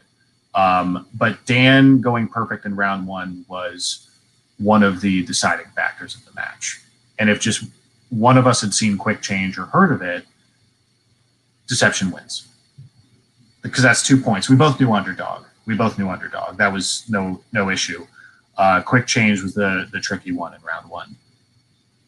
Yeah, and then getting the steals, like you said, especially the 1934 Thin Man question. I love to see that. And yeah, you guys got the healthy lead there of 27-23 going into the final round. And personally, I kind of thought it was over. I'll be honest. I thought these guys are so good, as in Deception is so good. But at the same time, I did think that, as what Dan said at the start of the round, that he's been in this position so many times. He's so experienced. You kind of know he's going to get his 2, 3, and 5, and we'll just see what happens. You just never know. And that's exactly what happened. They both hit their 2, 3, and the 5. I did find it funny, as you said in the post-match, that Ben doing the whole, naming all 3 movies directed by Barry Levinson, and then kind of, which one, I'm not sure. And then, ended up either kind of, whichever answer out of the 3 would have got right, he would have got right. So yeah, it was definitely funny. And then yeah. Obviously you got your 2 and your 3, and then getting to that 5. Let's talk about it. So you've got the list of actors. Obviously you've just had I think it just comes down to not having enough repeats. I think that's all it is. Yeah, so that was a part of it. And Marisol got us as close as we were going to get to that question. Once it clicked that it was Bourne, one more repeat we would have gotten there. Yeah. I have no doubt about that between the 2 of us. I've seen all the Bourne movies, including Legacy. Legacy I've only seen once. Legacy and Jason Bourne I've only seen once. And I kept coming back to Joan Allen. And when I said, it isn't a Bourne movie, is it? I didn't mean that like definitively. It was kind of like a rhetorical thing. If this were in studio, we would have had more time to talk to each other too, because we would have been conferring quietly while they were rereading the question. So it shows some of the limitations of digital. We own the loss. Trust me, like no character work here. A loss is a loss. Just for the record, guys, it's cool. For the chat, but like that particular question was tricky because of Oscar Isaac. And then when we went for Ultimatum, we talked about it afterwards. It clicked for us because it was like, okay, yeah. We talked about it afterwards. Like, I remember Oscar Isaac at the beginning of the movie. He doesn't even have a name, but like that was right before he started getting really big. Before that, like he did Body of Lies and a couple other small roles. But that was like his big debut. But Scott Glenn and Joan Allen are both in Ultimatum. Stacy Keach, I couldn't remember, but after the fact, I definitely realized Oscar Isaac was in Legacy. So it was a heartbreaker. I definitely wish the questions were reversed. I'm pretty sure Dan and Ben would have gotten Born Legacy. We would have gotten the Barry Levinson answer for sure. But that is the game, and it's a clean loss. We own it. But I would have loved to have had the Barry Levinson question. And when I say it was easy, I don't mean easy literally for everybody. I just mean I wish I'd gotten it because I knew that one. And I knew all three movies. And it would have been great. But next time. Yeah, absolutely. It was a bit of a shock, to see them win, come from behind, win again from Dan Morrell. But yeah, so your thoughts overall on the kind of drama that happened in the third round and kind of what happened post-match as well with Shannon taking shots, calling them both cowards. And, it was, and of course, Adam's, post-match interview as well. I thought it was really interesting. And any questions that you have for him? Yeah, it was a heartbreaker watching just like you guys had the right series, like the right set of movies. It was just one like word away. And I was like, oh man. But I really want to just talk about Marisol in a sense that like the fact that like we're watching the post-match interview, you see it on her face. She showed me in the interview, like I already knew she was a champ, but in that post-match interview, I was like, Marisol is a champ. She's gonna get that belt, whatever belt it is. I was like, I was already fully behind Marisol, but I really was just like, this is the girl that is gonna go. And the fact too that she was playing with 3 champs, and I think she played the best in this match. Going like, I honestly think that the better team lost this time. Because I feel that you guys were just the better team when I was watching the match, and it was a heartbreaker. So I know you have all the praise in the world for Marisol, Adam, but like I'm right behind you. Marisol is it. I was the first one on that train, trust me. And even if I had not had the good fortune to get her as my teammate, if I had not had the good fortune to retain her as my teammate, which we had to move heaven and earth to do, for God's sake. That was just insane what we had to do to keep her.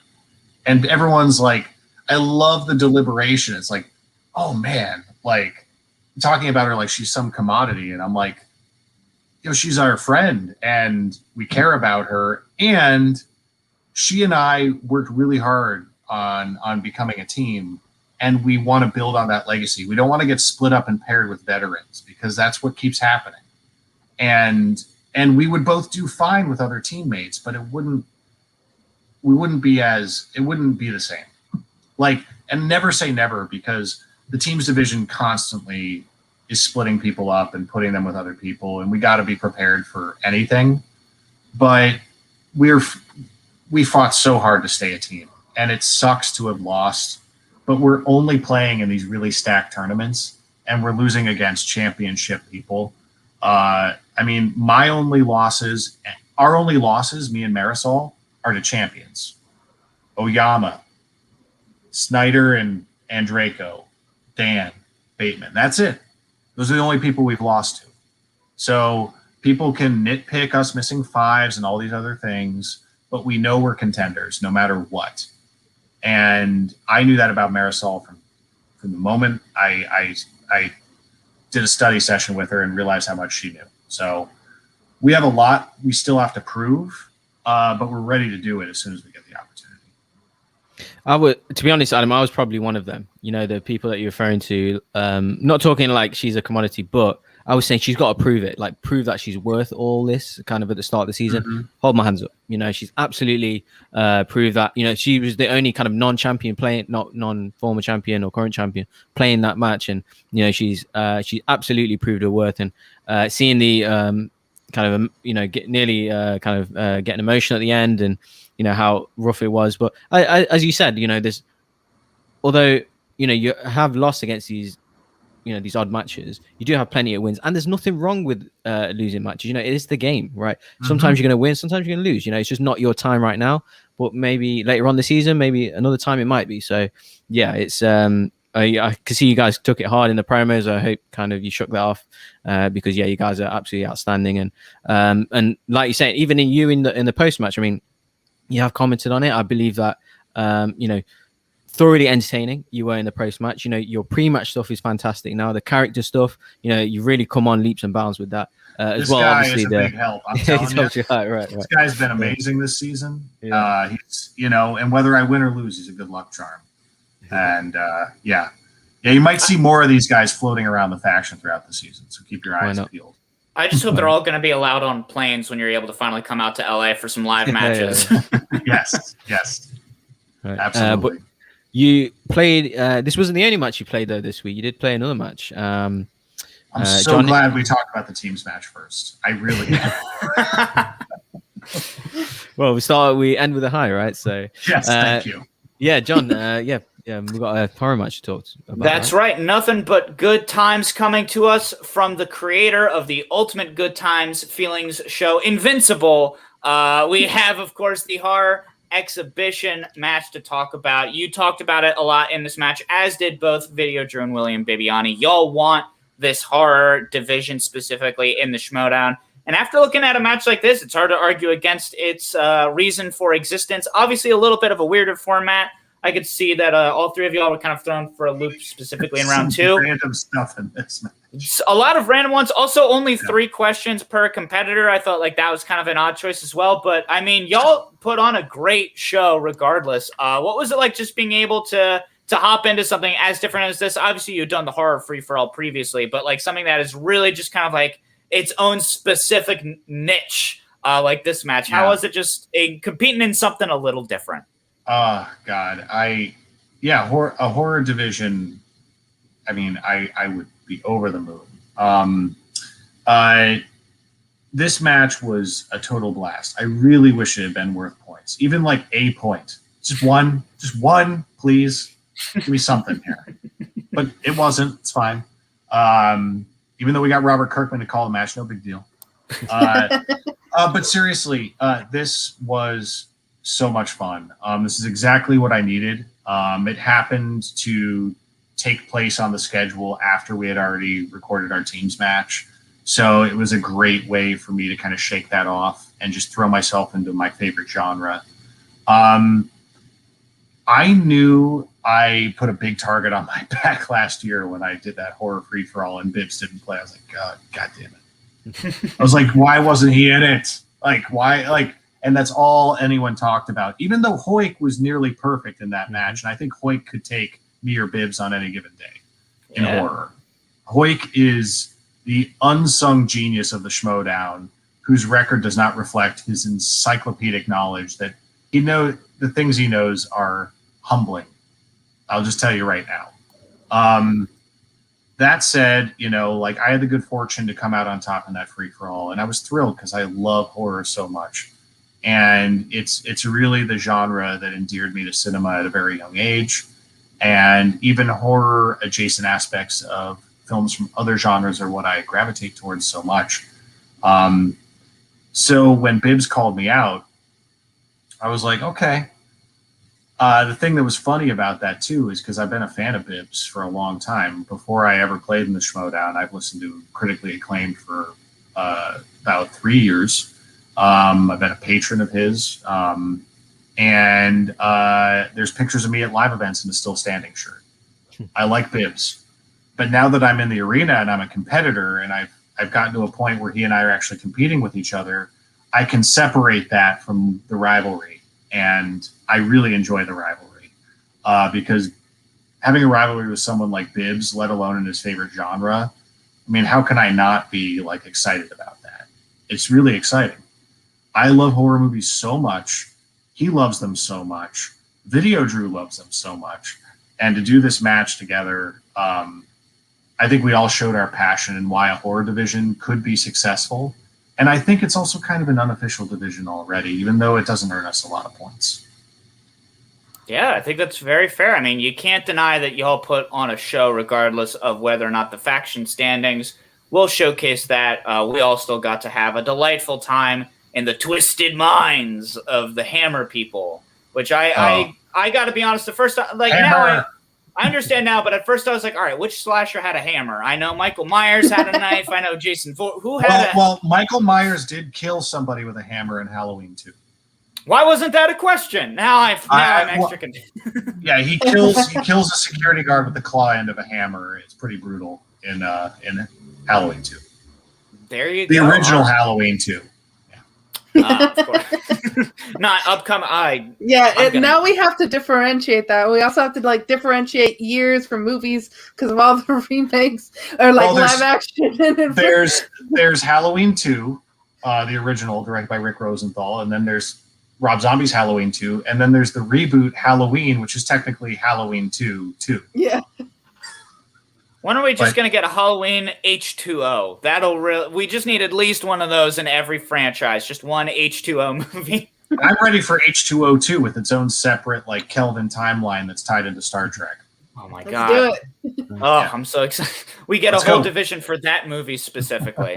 But yeah, I mean, obviously looking at round 1, only one possible question missed at all by any competitor. VideoDrew, who is also someone that has been historically slept on in the Schmoedown. She's incredible. She's incredible. Good. Just that one Annabelle creation question, whereas you and William were both able to get those perfect rounds and the bonus question. But then it was also very interesting looking at round 2, where there was a little bit more of a divide with both VideoDrew and William getting 4 out of a possible 6 points, each of them missing a multiple choice question. Whereas you were the only competitor you're one of 2 competitors who got opponent's choice, and yet you still managed to get a 6 out of a 6 possible points for your round, as well as that 1 point steal you were able to get off of Bibbiani with the Mummy movie number, all these movie numbers. I just love that I got to write down the sentence Mummy movie number. Very fun. But yeah, I mean, just as far as looking at that round 2, is there any point where obviously kind of chaotic momentum wise, jumping between different people and like different steal opportunities at any given point in time, was that something that tripped you up at all? Well, I was frustrated a little bit by missing the steal on Tales from the Crypt, because I was really close to saying Tales from the Crypt, but I talked myself out of it. The reason being, during the match, I was fairly convinced that it came out in 73, not 72. Obviously, I was wrong, but that's what I thought at the time. And Peter Cushing is in more than one anthology film from the 70s. And he's in 2 out of the 3 multiple choice options.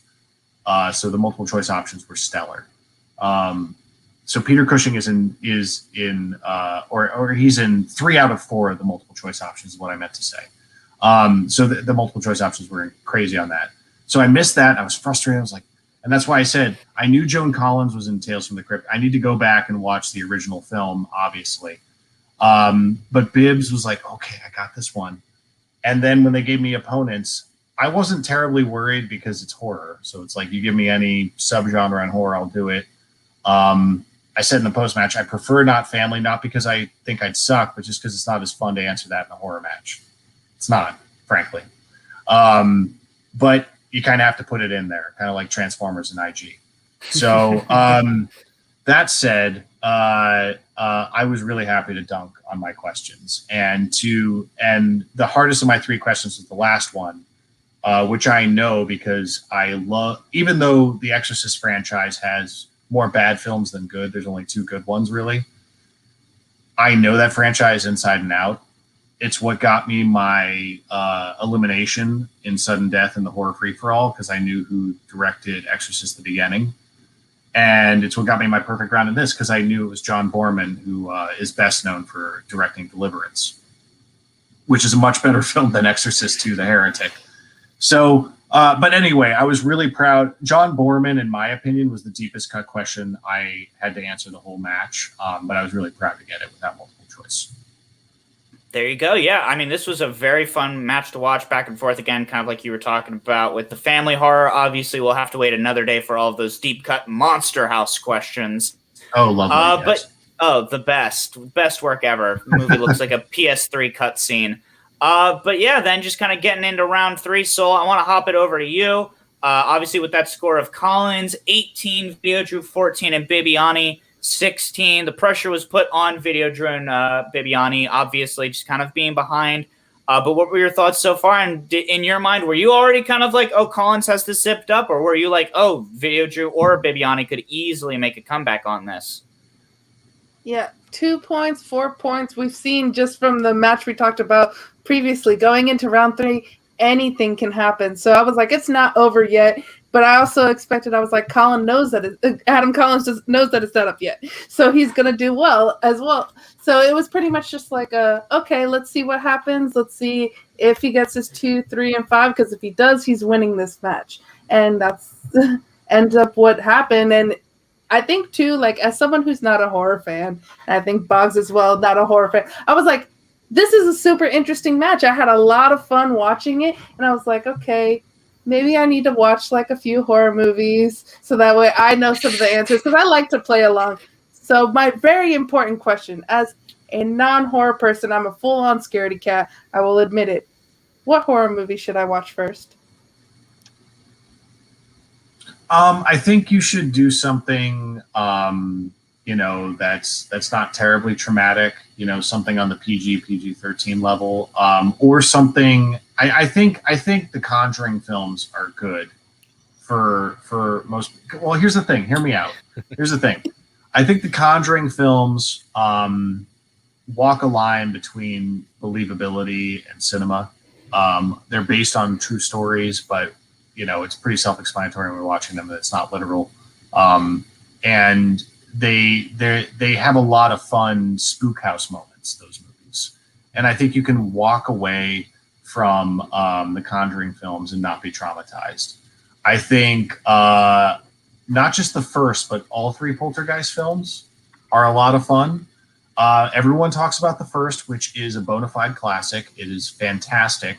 And it'll frighten you, but again, I don't think it'll keep you up at night. The sequels, though, those will keep you up at night. So don't watch the sequels. Watch the first one, and then once you meet Reverend Kane in Poltergeist 2, I apologize.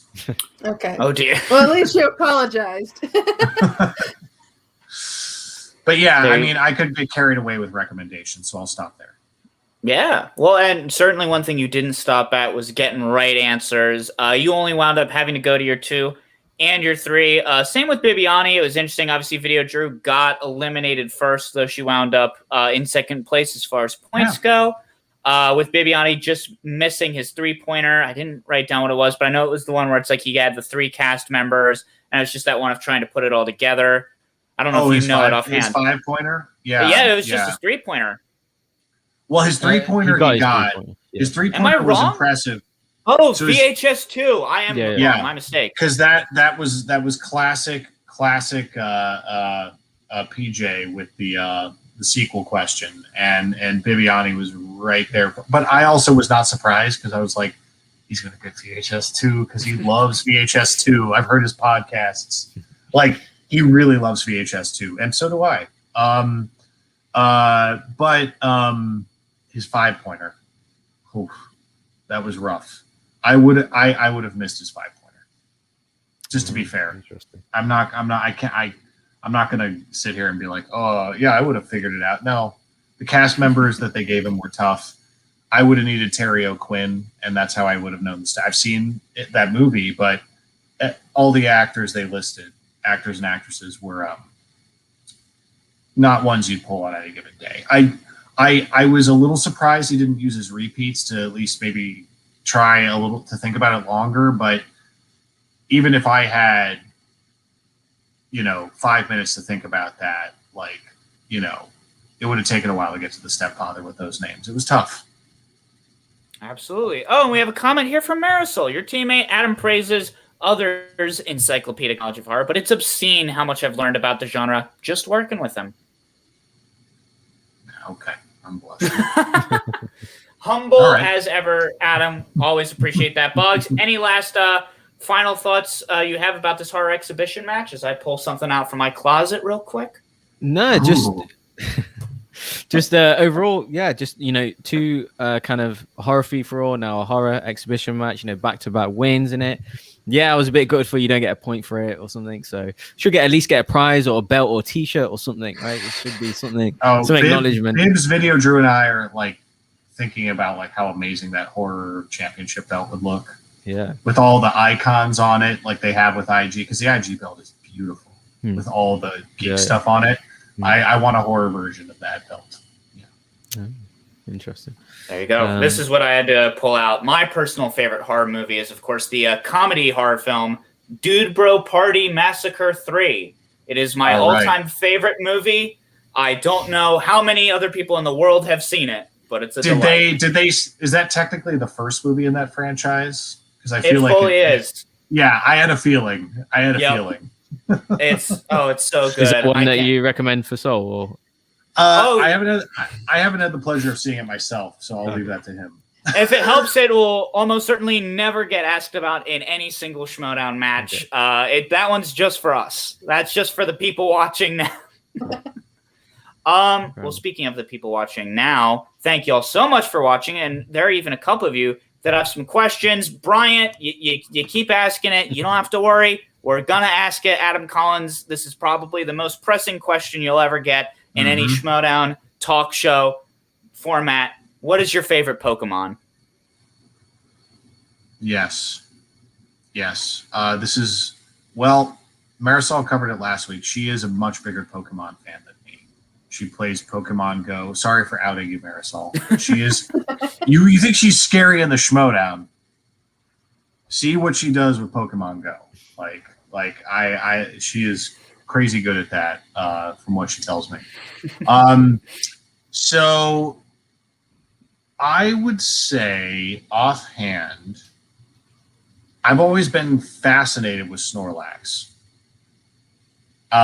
Because Snorlax, the fact that you have this larger Pokemon character who's known for being tired all the time, but should not be slept on. I like Snorlax. There you can't be mad at a Pokemon where it's like you need a whole unique item just to be able to get it to wake up and just chilling in the road. You gotta respect the game on that. Now I will say this. I mentioned this once or twice in maybe a couple shows. Once upon a time when I was much younger, I had the distinct displeasure of managing a couple of GameStop stores, and I'm sure a lot of people in the Schmoedown community have been down that path.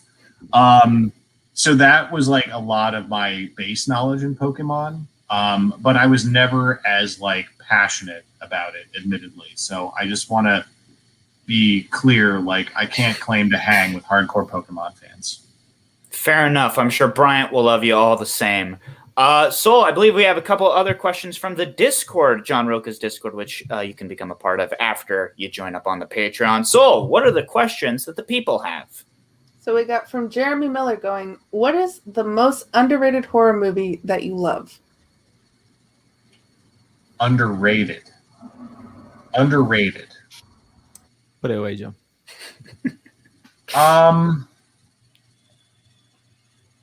It's tough to say underrated. Underseen is some, because the movies that I really like that people don't talk about a lot aren't necessarily panned. They're just not seen enough. So one movie that I like to bring up a lot because no one really knows it exists is a film called The Witch in the Window. It came out a few years ago. It will probably never come up in the Schmoedown because the release was very limited. But it is streaming on Shudder. Shudder bought the exclusive rights for it. And with The Woman in the Window coming out and everyone saying it sucks, I feel like people should go watch the other movie with a similar title. Go on Shudder. Go watch The Witch in the Window because it's a really strong independent horror film that was shot on location in Vermont. And I just want to plug it because it's the little horror movie that could. And I'm a New England guy. Well, I've lived in New England for a decade anyway. And I love films shot on location up here. So that is a cool one. But yeah, underrated beyond that, I could do a whole podcast. So I should really shut up. I should really shut up and just plug the small movie on Shudder. Go see The Witch in the Window because it's really cool. And I Jeffrey believe Kahn has that seen it apparently in the chat. yeah, and I believe the Schmoedown has like a code for Shudder. So go check one of their commercials that they do in the matches. It probably has a code for you there. Plugging for you, Christian. And then I have Drunken Prayer, also another horror movie related question. Goes, what's your guilty pleasure horror movie? That's beyond count. I mean that's part of being a horror lover. Troll 2 is an obvious one. I genuinely adore Troll 2. Anyone who hasn't seen Troll 2 needs to see it, and then watch the documentary, The Best Worst Movie. It's Troll 2 is so much fun. It helps if you watch Troll 1, not because of continuity, but because Troll 1 is bad, but it's still better than Troll 2, and they're completely unrelated. And then Troll 1 has Sonny Bono and Julia Louis-Dreyfus in it, inexplicably, which is very random. But I'm going to go again with another. I could swear, right? Yeah, go ahead. With another piece of shit. Because I can't help but plug this movie. Ghost Lake is one of the worst horror movies I've ever seen. It is terrible, guys. If you actually go out and watch it, you'll probably hate me. But it is a movie where the director, like Ed Wood, really believed in it. He had a budget of $100,000. He shot it on location in upstate New York. And it's a train wreck of a film. And it's become, like, within my group of friends, it's become our own little mini Rocky Horror. One of the things I'm proudest of, which I shouldn't be, is one year we couldn't get together. We used to get together for this summer retreat at the lake where they shot Ghost Lake. We used to go there coincidentally, and then we found out they shot a movie there, and then we found the movie Ghost Lake. And then the following summer we couldn't go, and I went on Amazon and I shipped out copies of Ghost Lake on DVD to everybody without warning them, and then I got all these angry texts. So, that movie is god awful, but trust me, if you go to the trouble to watch it with friends and you just riff on it, you're gonna have the best night of your life. I love bad movies, so maybe you and I need to talk later about like bad horror movies, because I might actually like enjoy those. I think Ambling Soul, who's, I don't know if she's in the chat, but she's a regular viewer and a Rocha patron. She had me watch this movie that is like Jesus Christ, but also vampires, and it's a Canadian film, and it was probably Vampires in Brooklyn. Oh yeah, class. It was terrible movie, but I had so much fun the entire time watching it. So if Ambling Soul, if you're in the chat, like, tell people about that movie, because it's ridiculous and also amazing at the same time. And then we also have Alan Smithy here goes, when you came to the Schmoedown, did you choose your faction or was it chosen for you? I feel like Smithy's trying to trap me. I see you. I see you. By the way, I just have to say this for the record. Alan Smithy, I mean this as a compliment. You always reminded me of Russ Tamblyn, who I think is awesome, by the way. Russ Tamblyn played Riff in West Side Story and Dr. Jacoby on Twin Peaks. So I mean that as a compliment. That said, I chose my faction. I've made that abundantly clear. Corruption was my first choice for a lot of reasons. Chance, Mike, Hoik, and Marisol and Shannon were the reasons I wanted to join that faction day one. So there you go. And I want to shout out Drunken Prayer goes, Smithy just wants to cast Adam in his next movie, Killer Coyotes from Outer Space. Oh, I would love that. Alan, we know you're watching. Get on that, bud. I expect to see a script on my desk tomorrow morning. All right. Any other Discord questions, or are we ready to hop over to some patrons? We're ready to hop over to some patrons. All right. Ready, Adam. That's right. We got a couple folks who are tuning in live, going to be chatting with us. Starting, of course, he's here every week, and we love it every time. It's Canada Rocks. Hello, how you Hey, doing? hello. Oh my God, Hey. Adam. Hey. It's like looking in a mirror 15 years ago. So yeah, but before I ask my question, you were talking about horror, like, underrated horror movies or horror movies people haven't seen. There's two that I love that Bibbs hasn't even seen. So I'm wondering if you saw them. One is, it's a time loop movie called Blood Punch. Say the title again. Blood Punch.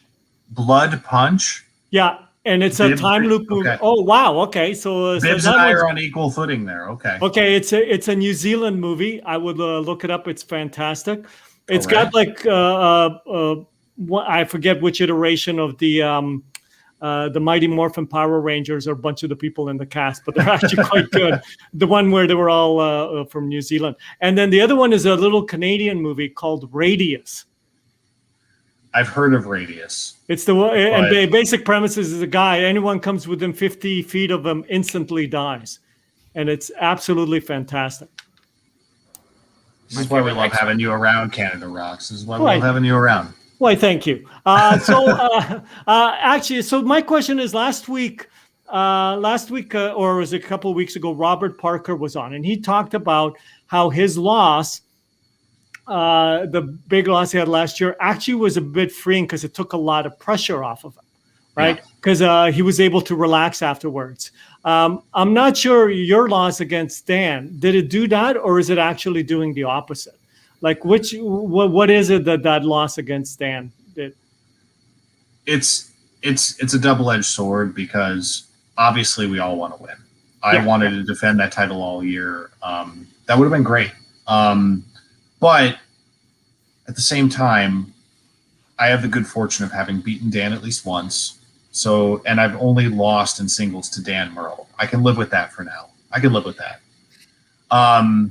That said,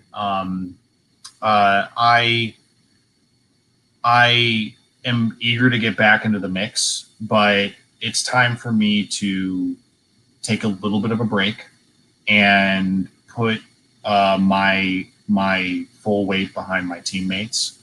I have a lot of KOrruption faction mates who have a lot of big matches coming up, and we've been deeply involved to get them prepared. So yeah, I am relieved to get a little bit of downtime because the reason I love the Schmoedown is because I love films. And when I'm in the heat of a lot of matches, when I have them in quick succession, I don't always have the pleasure of watching as many movies as I'd like to. So when I get a little bit of a break from the schedule, I can throw myself into film binging. I don't effectively watch television shows anymore unless like I'm doing a one-off. So it's really movies all the time. And I heard Harper, I just have to say, I heard Harper talk earlier about playing Fallen Order. I played that game too. It's great. I'm doing my annual video game of Resident Evil Village right now, and it's so much fun. And I say annual because I'm a single dad with a 4-year-old daughter, so like I don't get a lot of time to play video games either. But when I do, it is like being in heaven. And Resident Evil Village is awesome. Go play it. Yeah, I haven't played that one yet because I don't have my PlayStation 5 yet. I went ahead and settled for PS4 because I'm not upgrading anytime soon, and it's still fun on PS4. You know what, man? I may get it then because I love like survival. Is it survival horror or is it more action? Yeah, it's survival. It's first person, but so was Resident Evil 7, and 7 and 8 are really cool because 7 is like a callback. Like it's got a lot of Texas Chainsaw Massacre stuff in it. And this one is like full-on hammer horror, and it's awesome! Yeah. So okay. I know what that means now. There we go. Canada Rocks. All right, thank you guys. Thank you. We'll see you around, man. All right, Enjoy Bobs, that. I'm looking at you. All you need is one tiny little win, and you're gonna get to play us. One tiny little win. I'll see you soon, sir. All I'll right, see ya. Oh boy. Well, cutting right over. You've been seeing him all night. Looks like he's gonna be back. Drunken Prayer. Next up, how you doing, sir? What's your question? Yeah, I've actually completely forgotten what my question was. Oh no! Canada Rocks took that long. I think. All I could think of, because of you, I've spent 20 minutes trying to look up this fart book that I bought for my cousin's child. What did you just say to me? Not you, John. Canada Rocks, have you ever heard of that book before? Sorry, Drunken Prayer. Have you ever heard of that book before? No, I've not. That's why. Yeah, I haven't either. trying I to don't think find it's it. released here. Yeah, so that's why it was such a surprise to me. The name of the title. I was like, Oh, what? Stinky Cheese Man. It's right up there with Stregonona. Never heard of it. Yeah. Oh. So, seeing as I've completely forgot my question, I'll just guess we'll go for the same thing. I guess we'll go on that subject. So, I've got a 4-year-old nephew. Your kid's 4 as well? 4 as well? Is that right? Say that again? What's that? Your kid's 4 as well? Is that right? Yeah, my daughter's 4. Yeah. Stupid question. Do you have an Alexa? And is she completely obsessed with making Alexa fart as well? I've had an Alexa around my daughter in previous times. And the thing is, my daughter, for the longest time, just could not quite nail like asking Alexa. She would get Alexa to the point where she would be like, I cannot quite understand you. And then my daughter would just be like, screw this. And she would just walk off. But my daughter would tell me to tell Alexa what to play. That was her workaround. So, yeah, it's mostly just music. She just wants me to like demand her favorite songs all the time if there's an Alexa. But she has recently discovered the joy of how hilarious farts are. Thanks to a couple of her classmates at preschool. And I appreciate that my daughter can understand that flatulence is funny. And I love her for that. So I don't have an Alexa in this particular home right now, but if I did, I'm sure farts would be happening all the time. There you Fair go. enough. Sorry, back with my inane questions again. Hey, fair Hey, we enough. love them. We love them. We need a good fart break every now and then. So thank you for delivering that to us, Drunken Prayer. We will talk to you next week. And then it looks like we actually have a third special guest calling in once more for today's show. Ladies and gentlemen, give it up for Thomas Harper, who is back. Hey, all right, Dream. All right, I got what I wanted. Hey, Thomas. Hey, man. Well, Great like kind job of. so far this season. Thank you.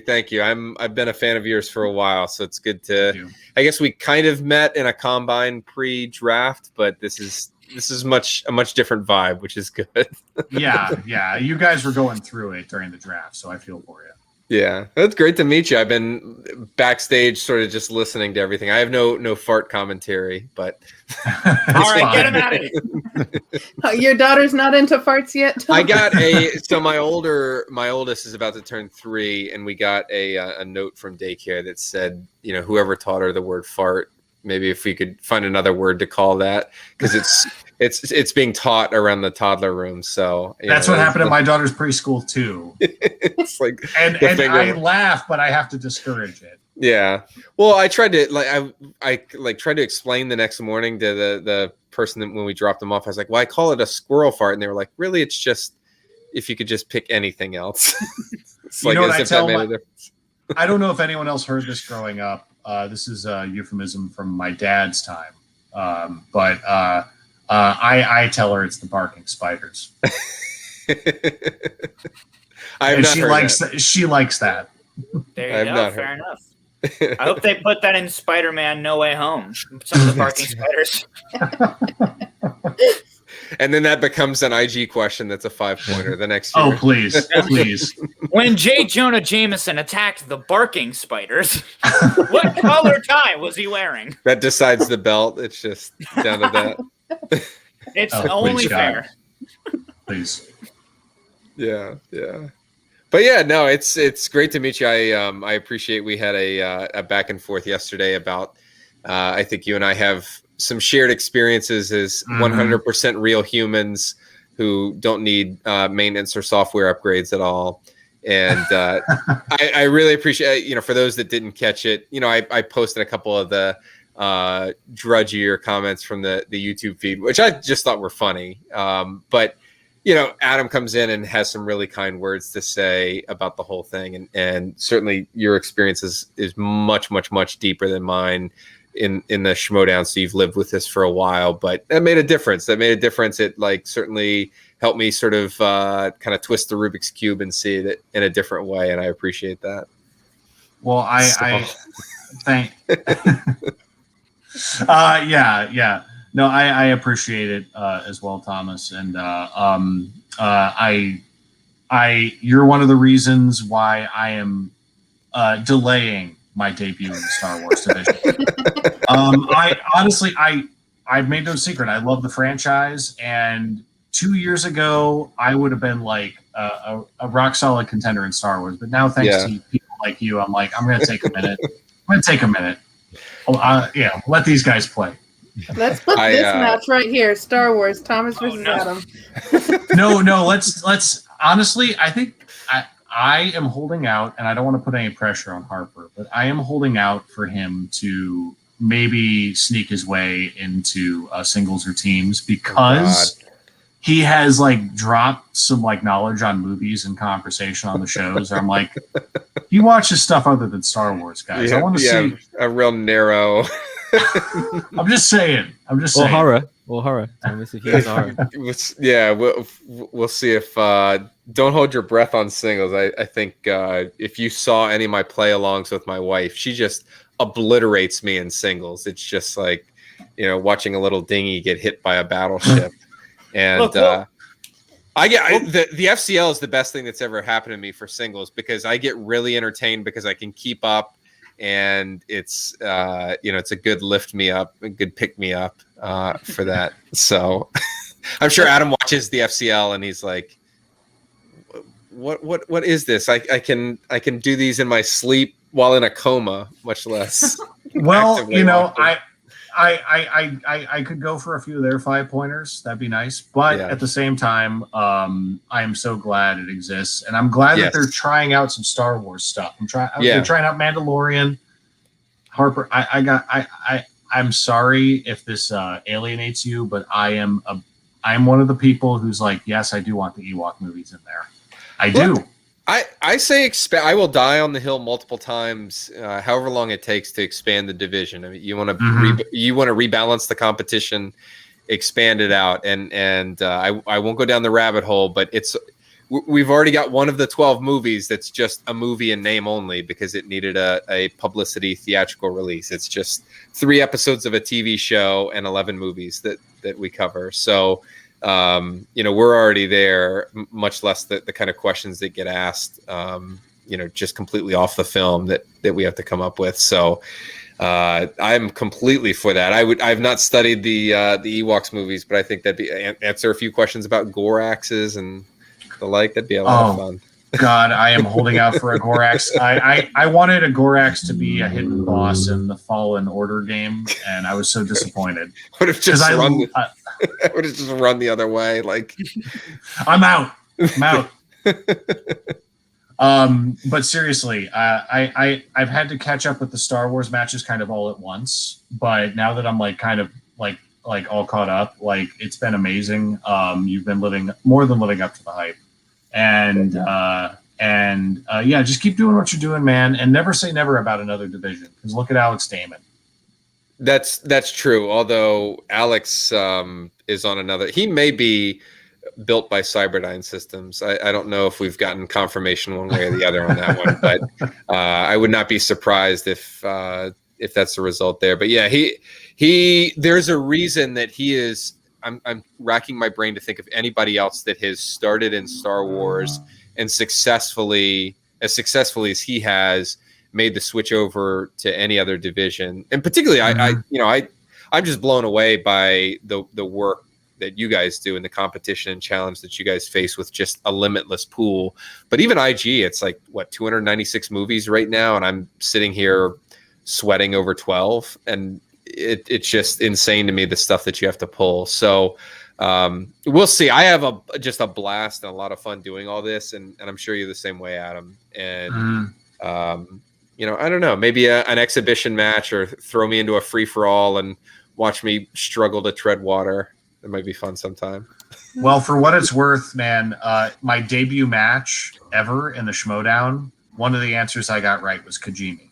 Nicely done. Just saying. You heard it here first. Thomas Harper versus Adam Collins. This is for a single happening. bead of sweat just started to form down there. Well, Thomas, real quick before we send you off, I realized we forgot to ask you this. Is there anything you'd like to plug real quick for the folks at home to check out? Oh yeah, well, so with the release of the Bad Batch, the Legal Geeks, which is the podcast that got me started doing podcasting, we're doing special episodes covering every single episode of the Bad Batch. So for the first two, we did stuff like, you know, the law of desertion and the effects on like Cutlaw Kane, that clone that they link up with, illegal orders, like whether you'd be forced to follow Order 66, that sort of thing. And I'll literally be going from you guys to record our next episode about the newest one. So check that out, legalgeeks.com. It's really good, guys. Yeah, It's a lot of checked it out. fun. It's so geeky. It's like the bottom of the barrel geekiness, but you'll learn a thing or two. You'll go back and watch these episodes of the movies and you'll kind of see different things like, so. And I love the yeah, amount thanks. of times you say Finn is a deserter. He Like- is a deserter. I mean, you know, he just needs to embrace it like Han Solo does. Han Solo wears it like a badge of honor. But anyhow, And for what it's worth, Thomas, keep up the good work. And yeah, same to you. And thank you for your service. Yeah, no problem. And I look forward to the next tournament, seeing you slice and dice your way through it in the fall. And Love the hat as yeah. well, Thomas. And thanking the gods that I'm not going to be in the division in that bracket while it happens. Just a spectator. Shout outs to the gods. Shout outs to Hephaestus. Thank you so much for coming on, Thomas. We will certainly be speaking to you again in the near future. Great to And meet thank you, Adam. You too, man. Don't be a stranger. Yeah, thanks. Take care. See. All right. Well, likewise with you, Adam. It has been just an absolute pleasure to have you on Thank the you. show. We've felt truly blessed to have you on. Is there anything you would like to plug real quick for the people to check out? Just because I felt it got kind of buried. Just, you know, those of you who haven't seen it, or obviously we talked about the outcome already, but spread the good word about this horror match. We put a lot of passion into it. PJ worked his ass off on those questions, and we only got to answer a fraction of what he put into it. And Kirkman calling that match is a big deal, guys. It's exciting. So it will get clipped out as its own match on the SEN channel probably within a week or so. So definitely check it out then. But in the meantime, go on the Skybound channel, check it out. It's at like an hour 53 in the time code. Just skip ahead and you can watch it if you haven't seen it. Even though you know the outcome, see how many questions you get right. So much passion goes into these horror exhibitions, even though it's not an official division.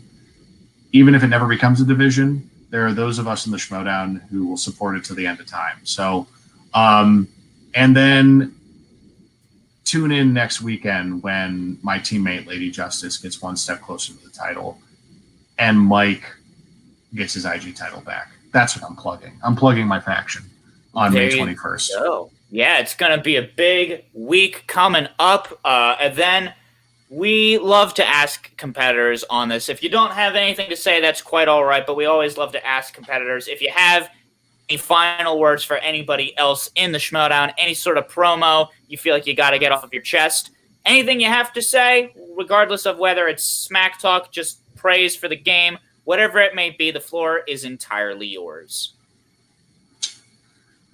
Well, you know, I have to choose my words carefully, but I'm going to go with the sure bet and just say, Dan Murrell, you're the GOAT for a reason.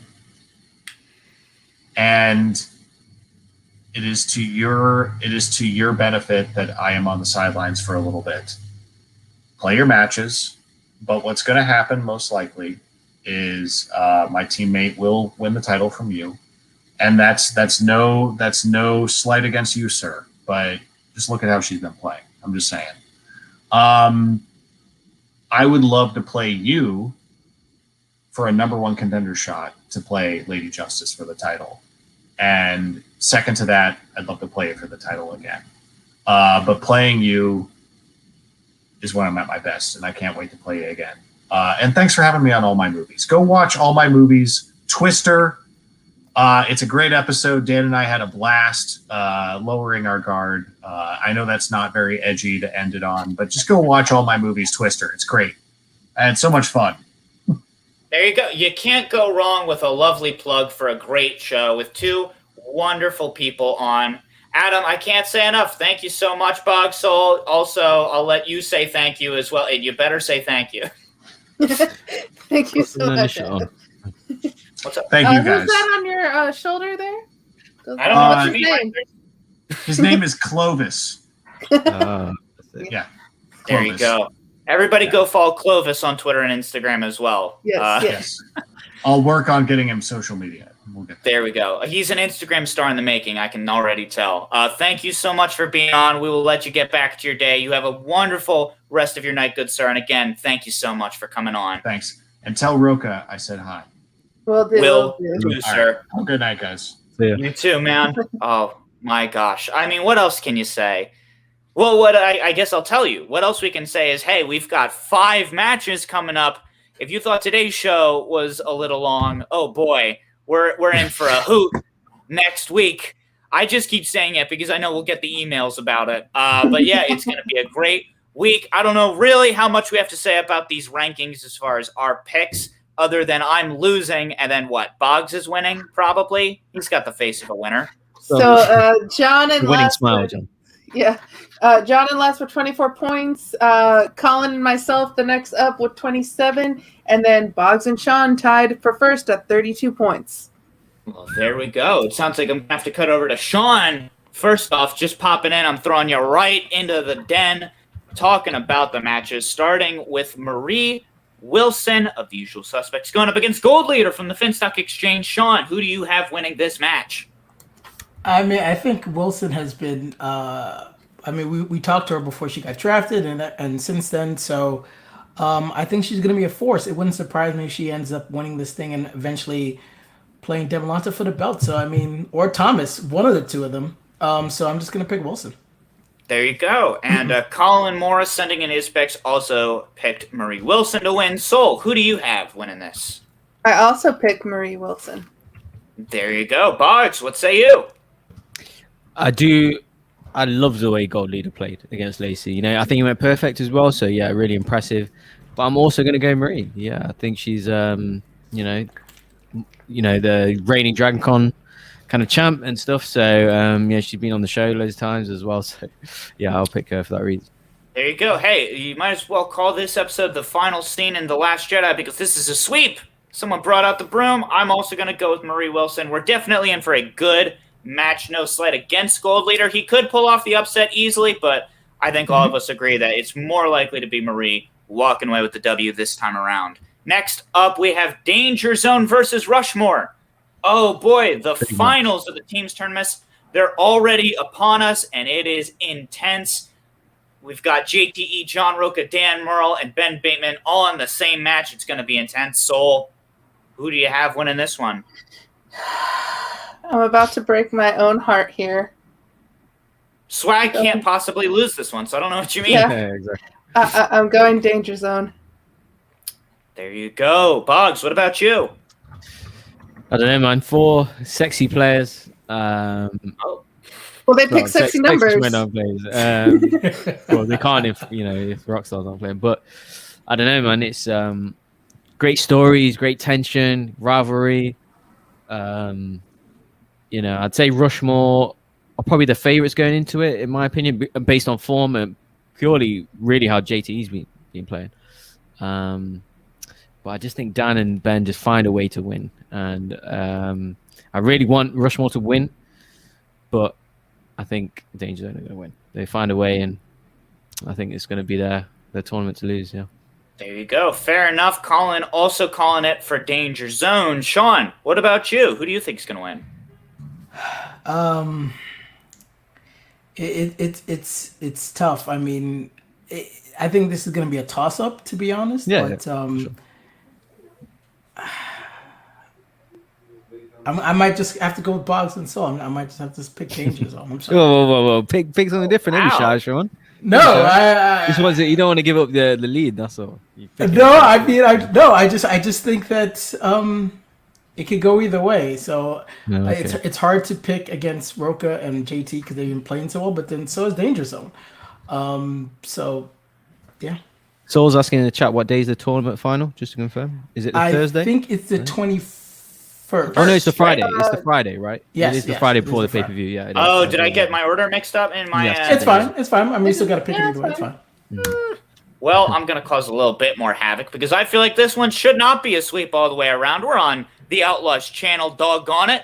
And yes, he says we're allowed to pick whoever we want. And yes, you all are right. We're talking about Dan Murrell and Ben Bateman. Hard to bet against them. But you look at what Rushmore's been getting up to. Goodness gracious. I gotta go Rushmore right now. I think Danger Zone could pull it out. You know, obviously they pulled out a close, tight win against Deception, but Rushmore's just been too on fire that I gotta go Rushmore. Next up, what is the right next match to talk about? Is it Taylor Janine versus Robinson. Marisol? It's Greg Alba versus Taylor Robinson, looks like. Fair enough. For this one, I'm so excited that Taylor Robinson is going to be going up to play. I'm very excited for her to make her debut, just because I'm naturally skeptical of all rookies unless they're coming in with like the insane levels of like Thomas Harper or Robert Parker hype. I am going to go with an edge to Greg Alba, but I'm very interested to see how this plays out. What about you, Sean? Who do you have? I mean, I don't remember Taylor playing from last year. I don't remember. I know she is new this year. She played in the free-for-all, I believe. No, that was somebody different. Yeah. No, it's the same Taylor. No, that was Kim Taylor Foster. I am no, correct. this year. No, this year. Was you talking about previously? Yeah, I don't know. No. John is correct. I know he doesn't hear that much, but John is correct. Yeah. So, I'm just gonna go with Taylor. Fair enough. Soul, who do you have? Yeah, well, Jeremy is being correct here. Yeah, she's played a couple matches before. Yeah. Well, Jeffrey as well. Huh. Weird. Fair enough. All right. That's a whoops on me. That's fair. Jeffrey is our fact checker today. Thank you. Thank you, Jeffrey. Jeffrey. Thank you, but also, whatever. Thank you, but Who's next? Yes, who do you have? Oh, I'm going Greg Alba. Goes Real Rejects, man. Gotta go with Greg Alba. There you go. I mean, certainly, obviously, Bugs. Now we've got Jeffrey in the chat fully talking about how no one's ready for Taylor Robinson. Clearly, I only know so much of what I'm talking about. Do you feel like Taylor's going to be coming out with the W on this one? I actually don't know. So the first three. I think I've picked Finstock Exchange every match they played this year. Of what these three matches I'm going to pick against them all. So I really like the way Greg played last year for Inner Geekdom, and Taylor's been away from it for a year or longer actually. So we'll see what she's going to bring. But I was pretty impressed with how he's hung with Kalinowski all the way to his 5-point, I believe. So yeah, I'm going to go with Greg Alba. I think he's kind of a lower end top 10 player. So yeah, and I think Taylor's obviously got a way to get back and climb up the rankings. So Greg Idris Alba. That's right. Oh boy. Next up, we have Janine the Machine versus Marisol McKee. We've been talking about it already. I do want to toss out as well. Colin at least has the Finstock Exchanges back. He also picked Taylor Robinson, so I'm sure that he's ready to rub that in our faces. But talking about this Janine versus Marisol match, Colin has picked Janine, and I have picked Marisol. We're starting it off with a little bit of a 50-50 just between the two of us. I think Marisol is just too on fire right now. She is the main character of the Schmoedown at the moment, and I'm very excited to see what she gets up to, and I'm never going to pick against a Philadelphia person, except for the times that I have. I don't know. Not this time. Bugs, who do you have?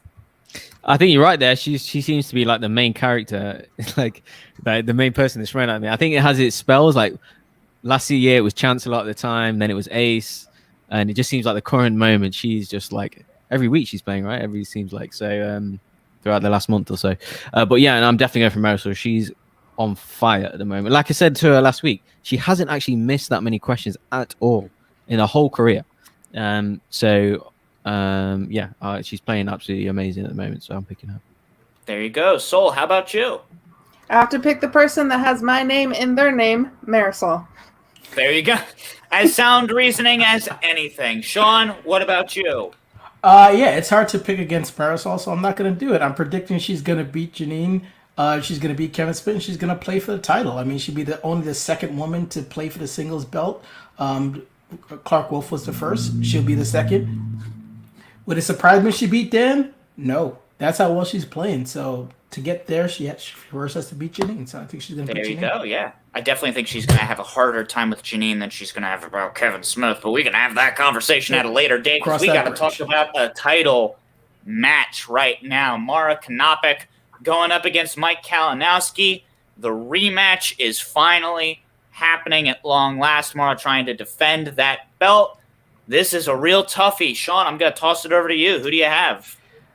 Oh, yeah, this is a tough one, but I think because of the new categories in Inner Geekdom, I'm going to go with Mara. I think if this was old school IG, might want to go to Mike, but new IG, I think she's going to actually defend, and she might actually keep this belt for a little bit. So I'm going to go with Mara. There you go. Boggs, what about you? Who do you have? Yeah, I see Jerry Mellion in the chat says Rachel played against Sam also. Apparently, Yeah. I'm not sure if that was for a title. Yeah. I thought that as well. Yeah. I was like, I didn't want to say it and be wrong. Oh, I'm sorry. Yeah, that's true. Yeah. My apologies. My bad.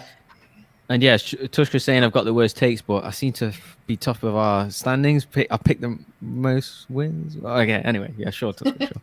But no, She's I'll not here to fact check us right now. We can't say for sure. Exactly. I am gonna go with Kalinowski because he's on my personal Rushmore. So yes, although Mara, she was, excellent against Chandru.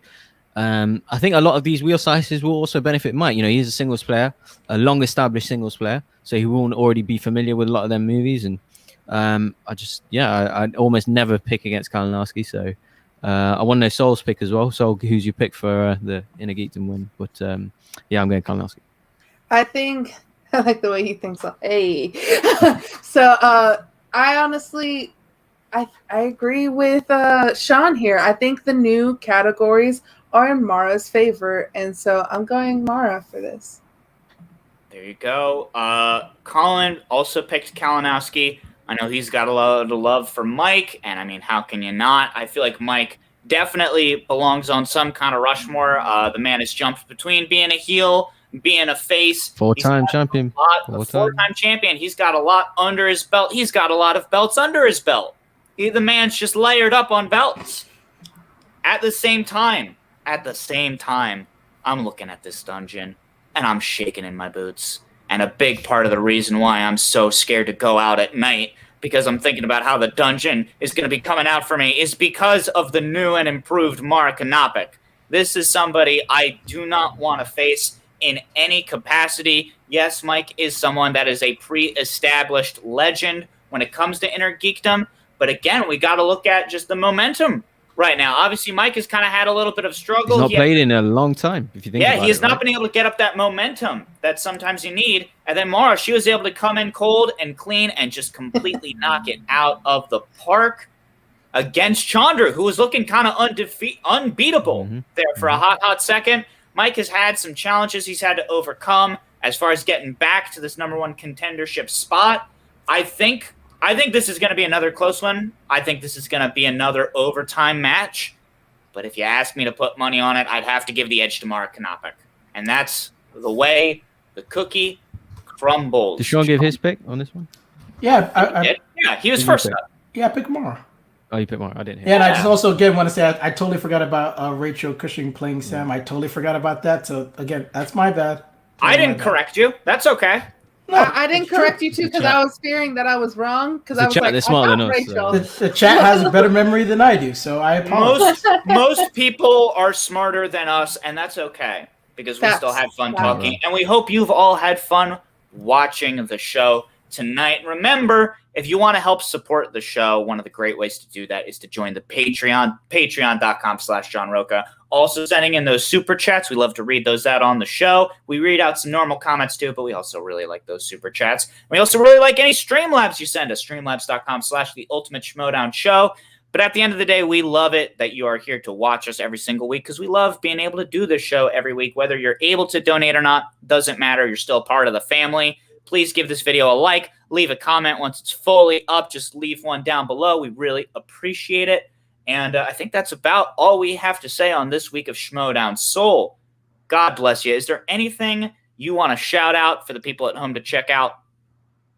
Yeah, go check out Pop Culture Universe. Boggs and I have been doing some Bad Batch reviews, so check that out. We also have some trailer reactions and other good stuff, so go check that out. There you go. Boggs, how about you? It sounds like you might have at least one show to plug. No, same thing. Like I was saying, Bad Batch reviews and training reactions and stuff. So, yeah, thanks for Tushko's coming in the last 2 minutes of the show. Great. But no, I just want to big up the Patreon. Really, like these guys do their own. They help. If anyone doesn't know, they help Rocha study several times a week. You do the hangout stuff. You get to hang out with people like Sol and Sean. Well, not really Sean, Sol, I'd say. And they do, a lot of them have their own YouTube channels, so they do their own reaction stuff. They do all kinds of things, really. So of course you get to meet Schmoedown people, who you may never meet. All that kind of. I think all you got to do is join at the $10 level, and I think you get the access. So yeah, I'd got to promote that. So if you're not following it, then give it a try. But other than that, Pop Culture Universe, definitely something to look out for. And we have our own Patreon league, which you saw earlier, Canada Rocks was talking about Boggs and Colin need to win their debut match to then end up play Canada Rocks in their teams match. So like there's stuff happening in the Patreon. Go check it out. There you go. Absolutely check that out. As for me, you can check me out at John Bar Tweets on Twitter and Instagram. Also, I'm doing another Tournament of Nerds show tonight, 8 o'clock Pacific, so I got to do that in like an hour and 20 minutes. I have to finish writing that. I got to eat dinner. I got all kinds of stuff I got to do, but you can come check that out. It's going to be a great time. And yeah, we just want to, again, huge thanks to Adam Collins and Thomas Harper for coming on the show. Thank you to all the other competitors who are popping in and out of the chat as well. Peggy Gubbins, Jeffrey Kahn, Saul as well. All of y'all. Marisol, McKee as well. Oh my gosh. We thanks got all the so stream lads, super chats. We're so blessed. Thank you all so much for watching the show. Thank you for sticking with us. And hey, we're going to have a whole jam-packed episode next week, so be sure to check it out. Until then, have a lovely rest of your night. See ya. And a little salute. There we go. Jeez, what's that Tushka's guy's problem? And he's always on my case. I got to be honest. I'm on his side. I don't even know everything that's going on, but I just got to side with him.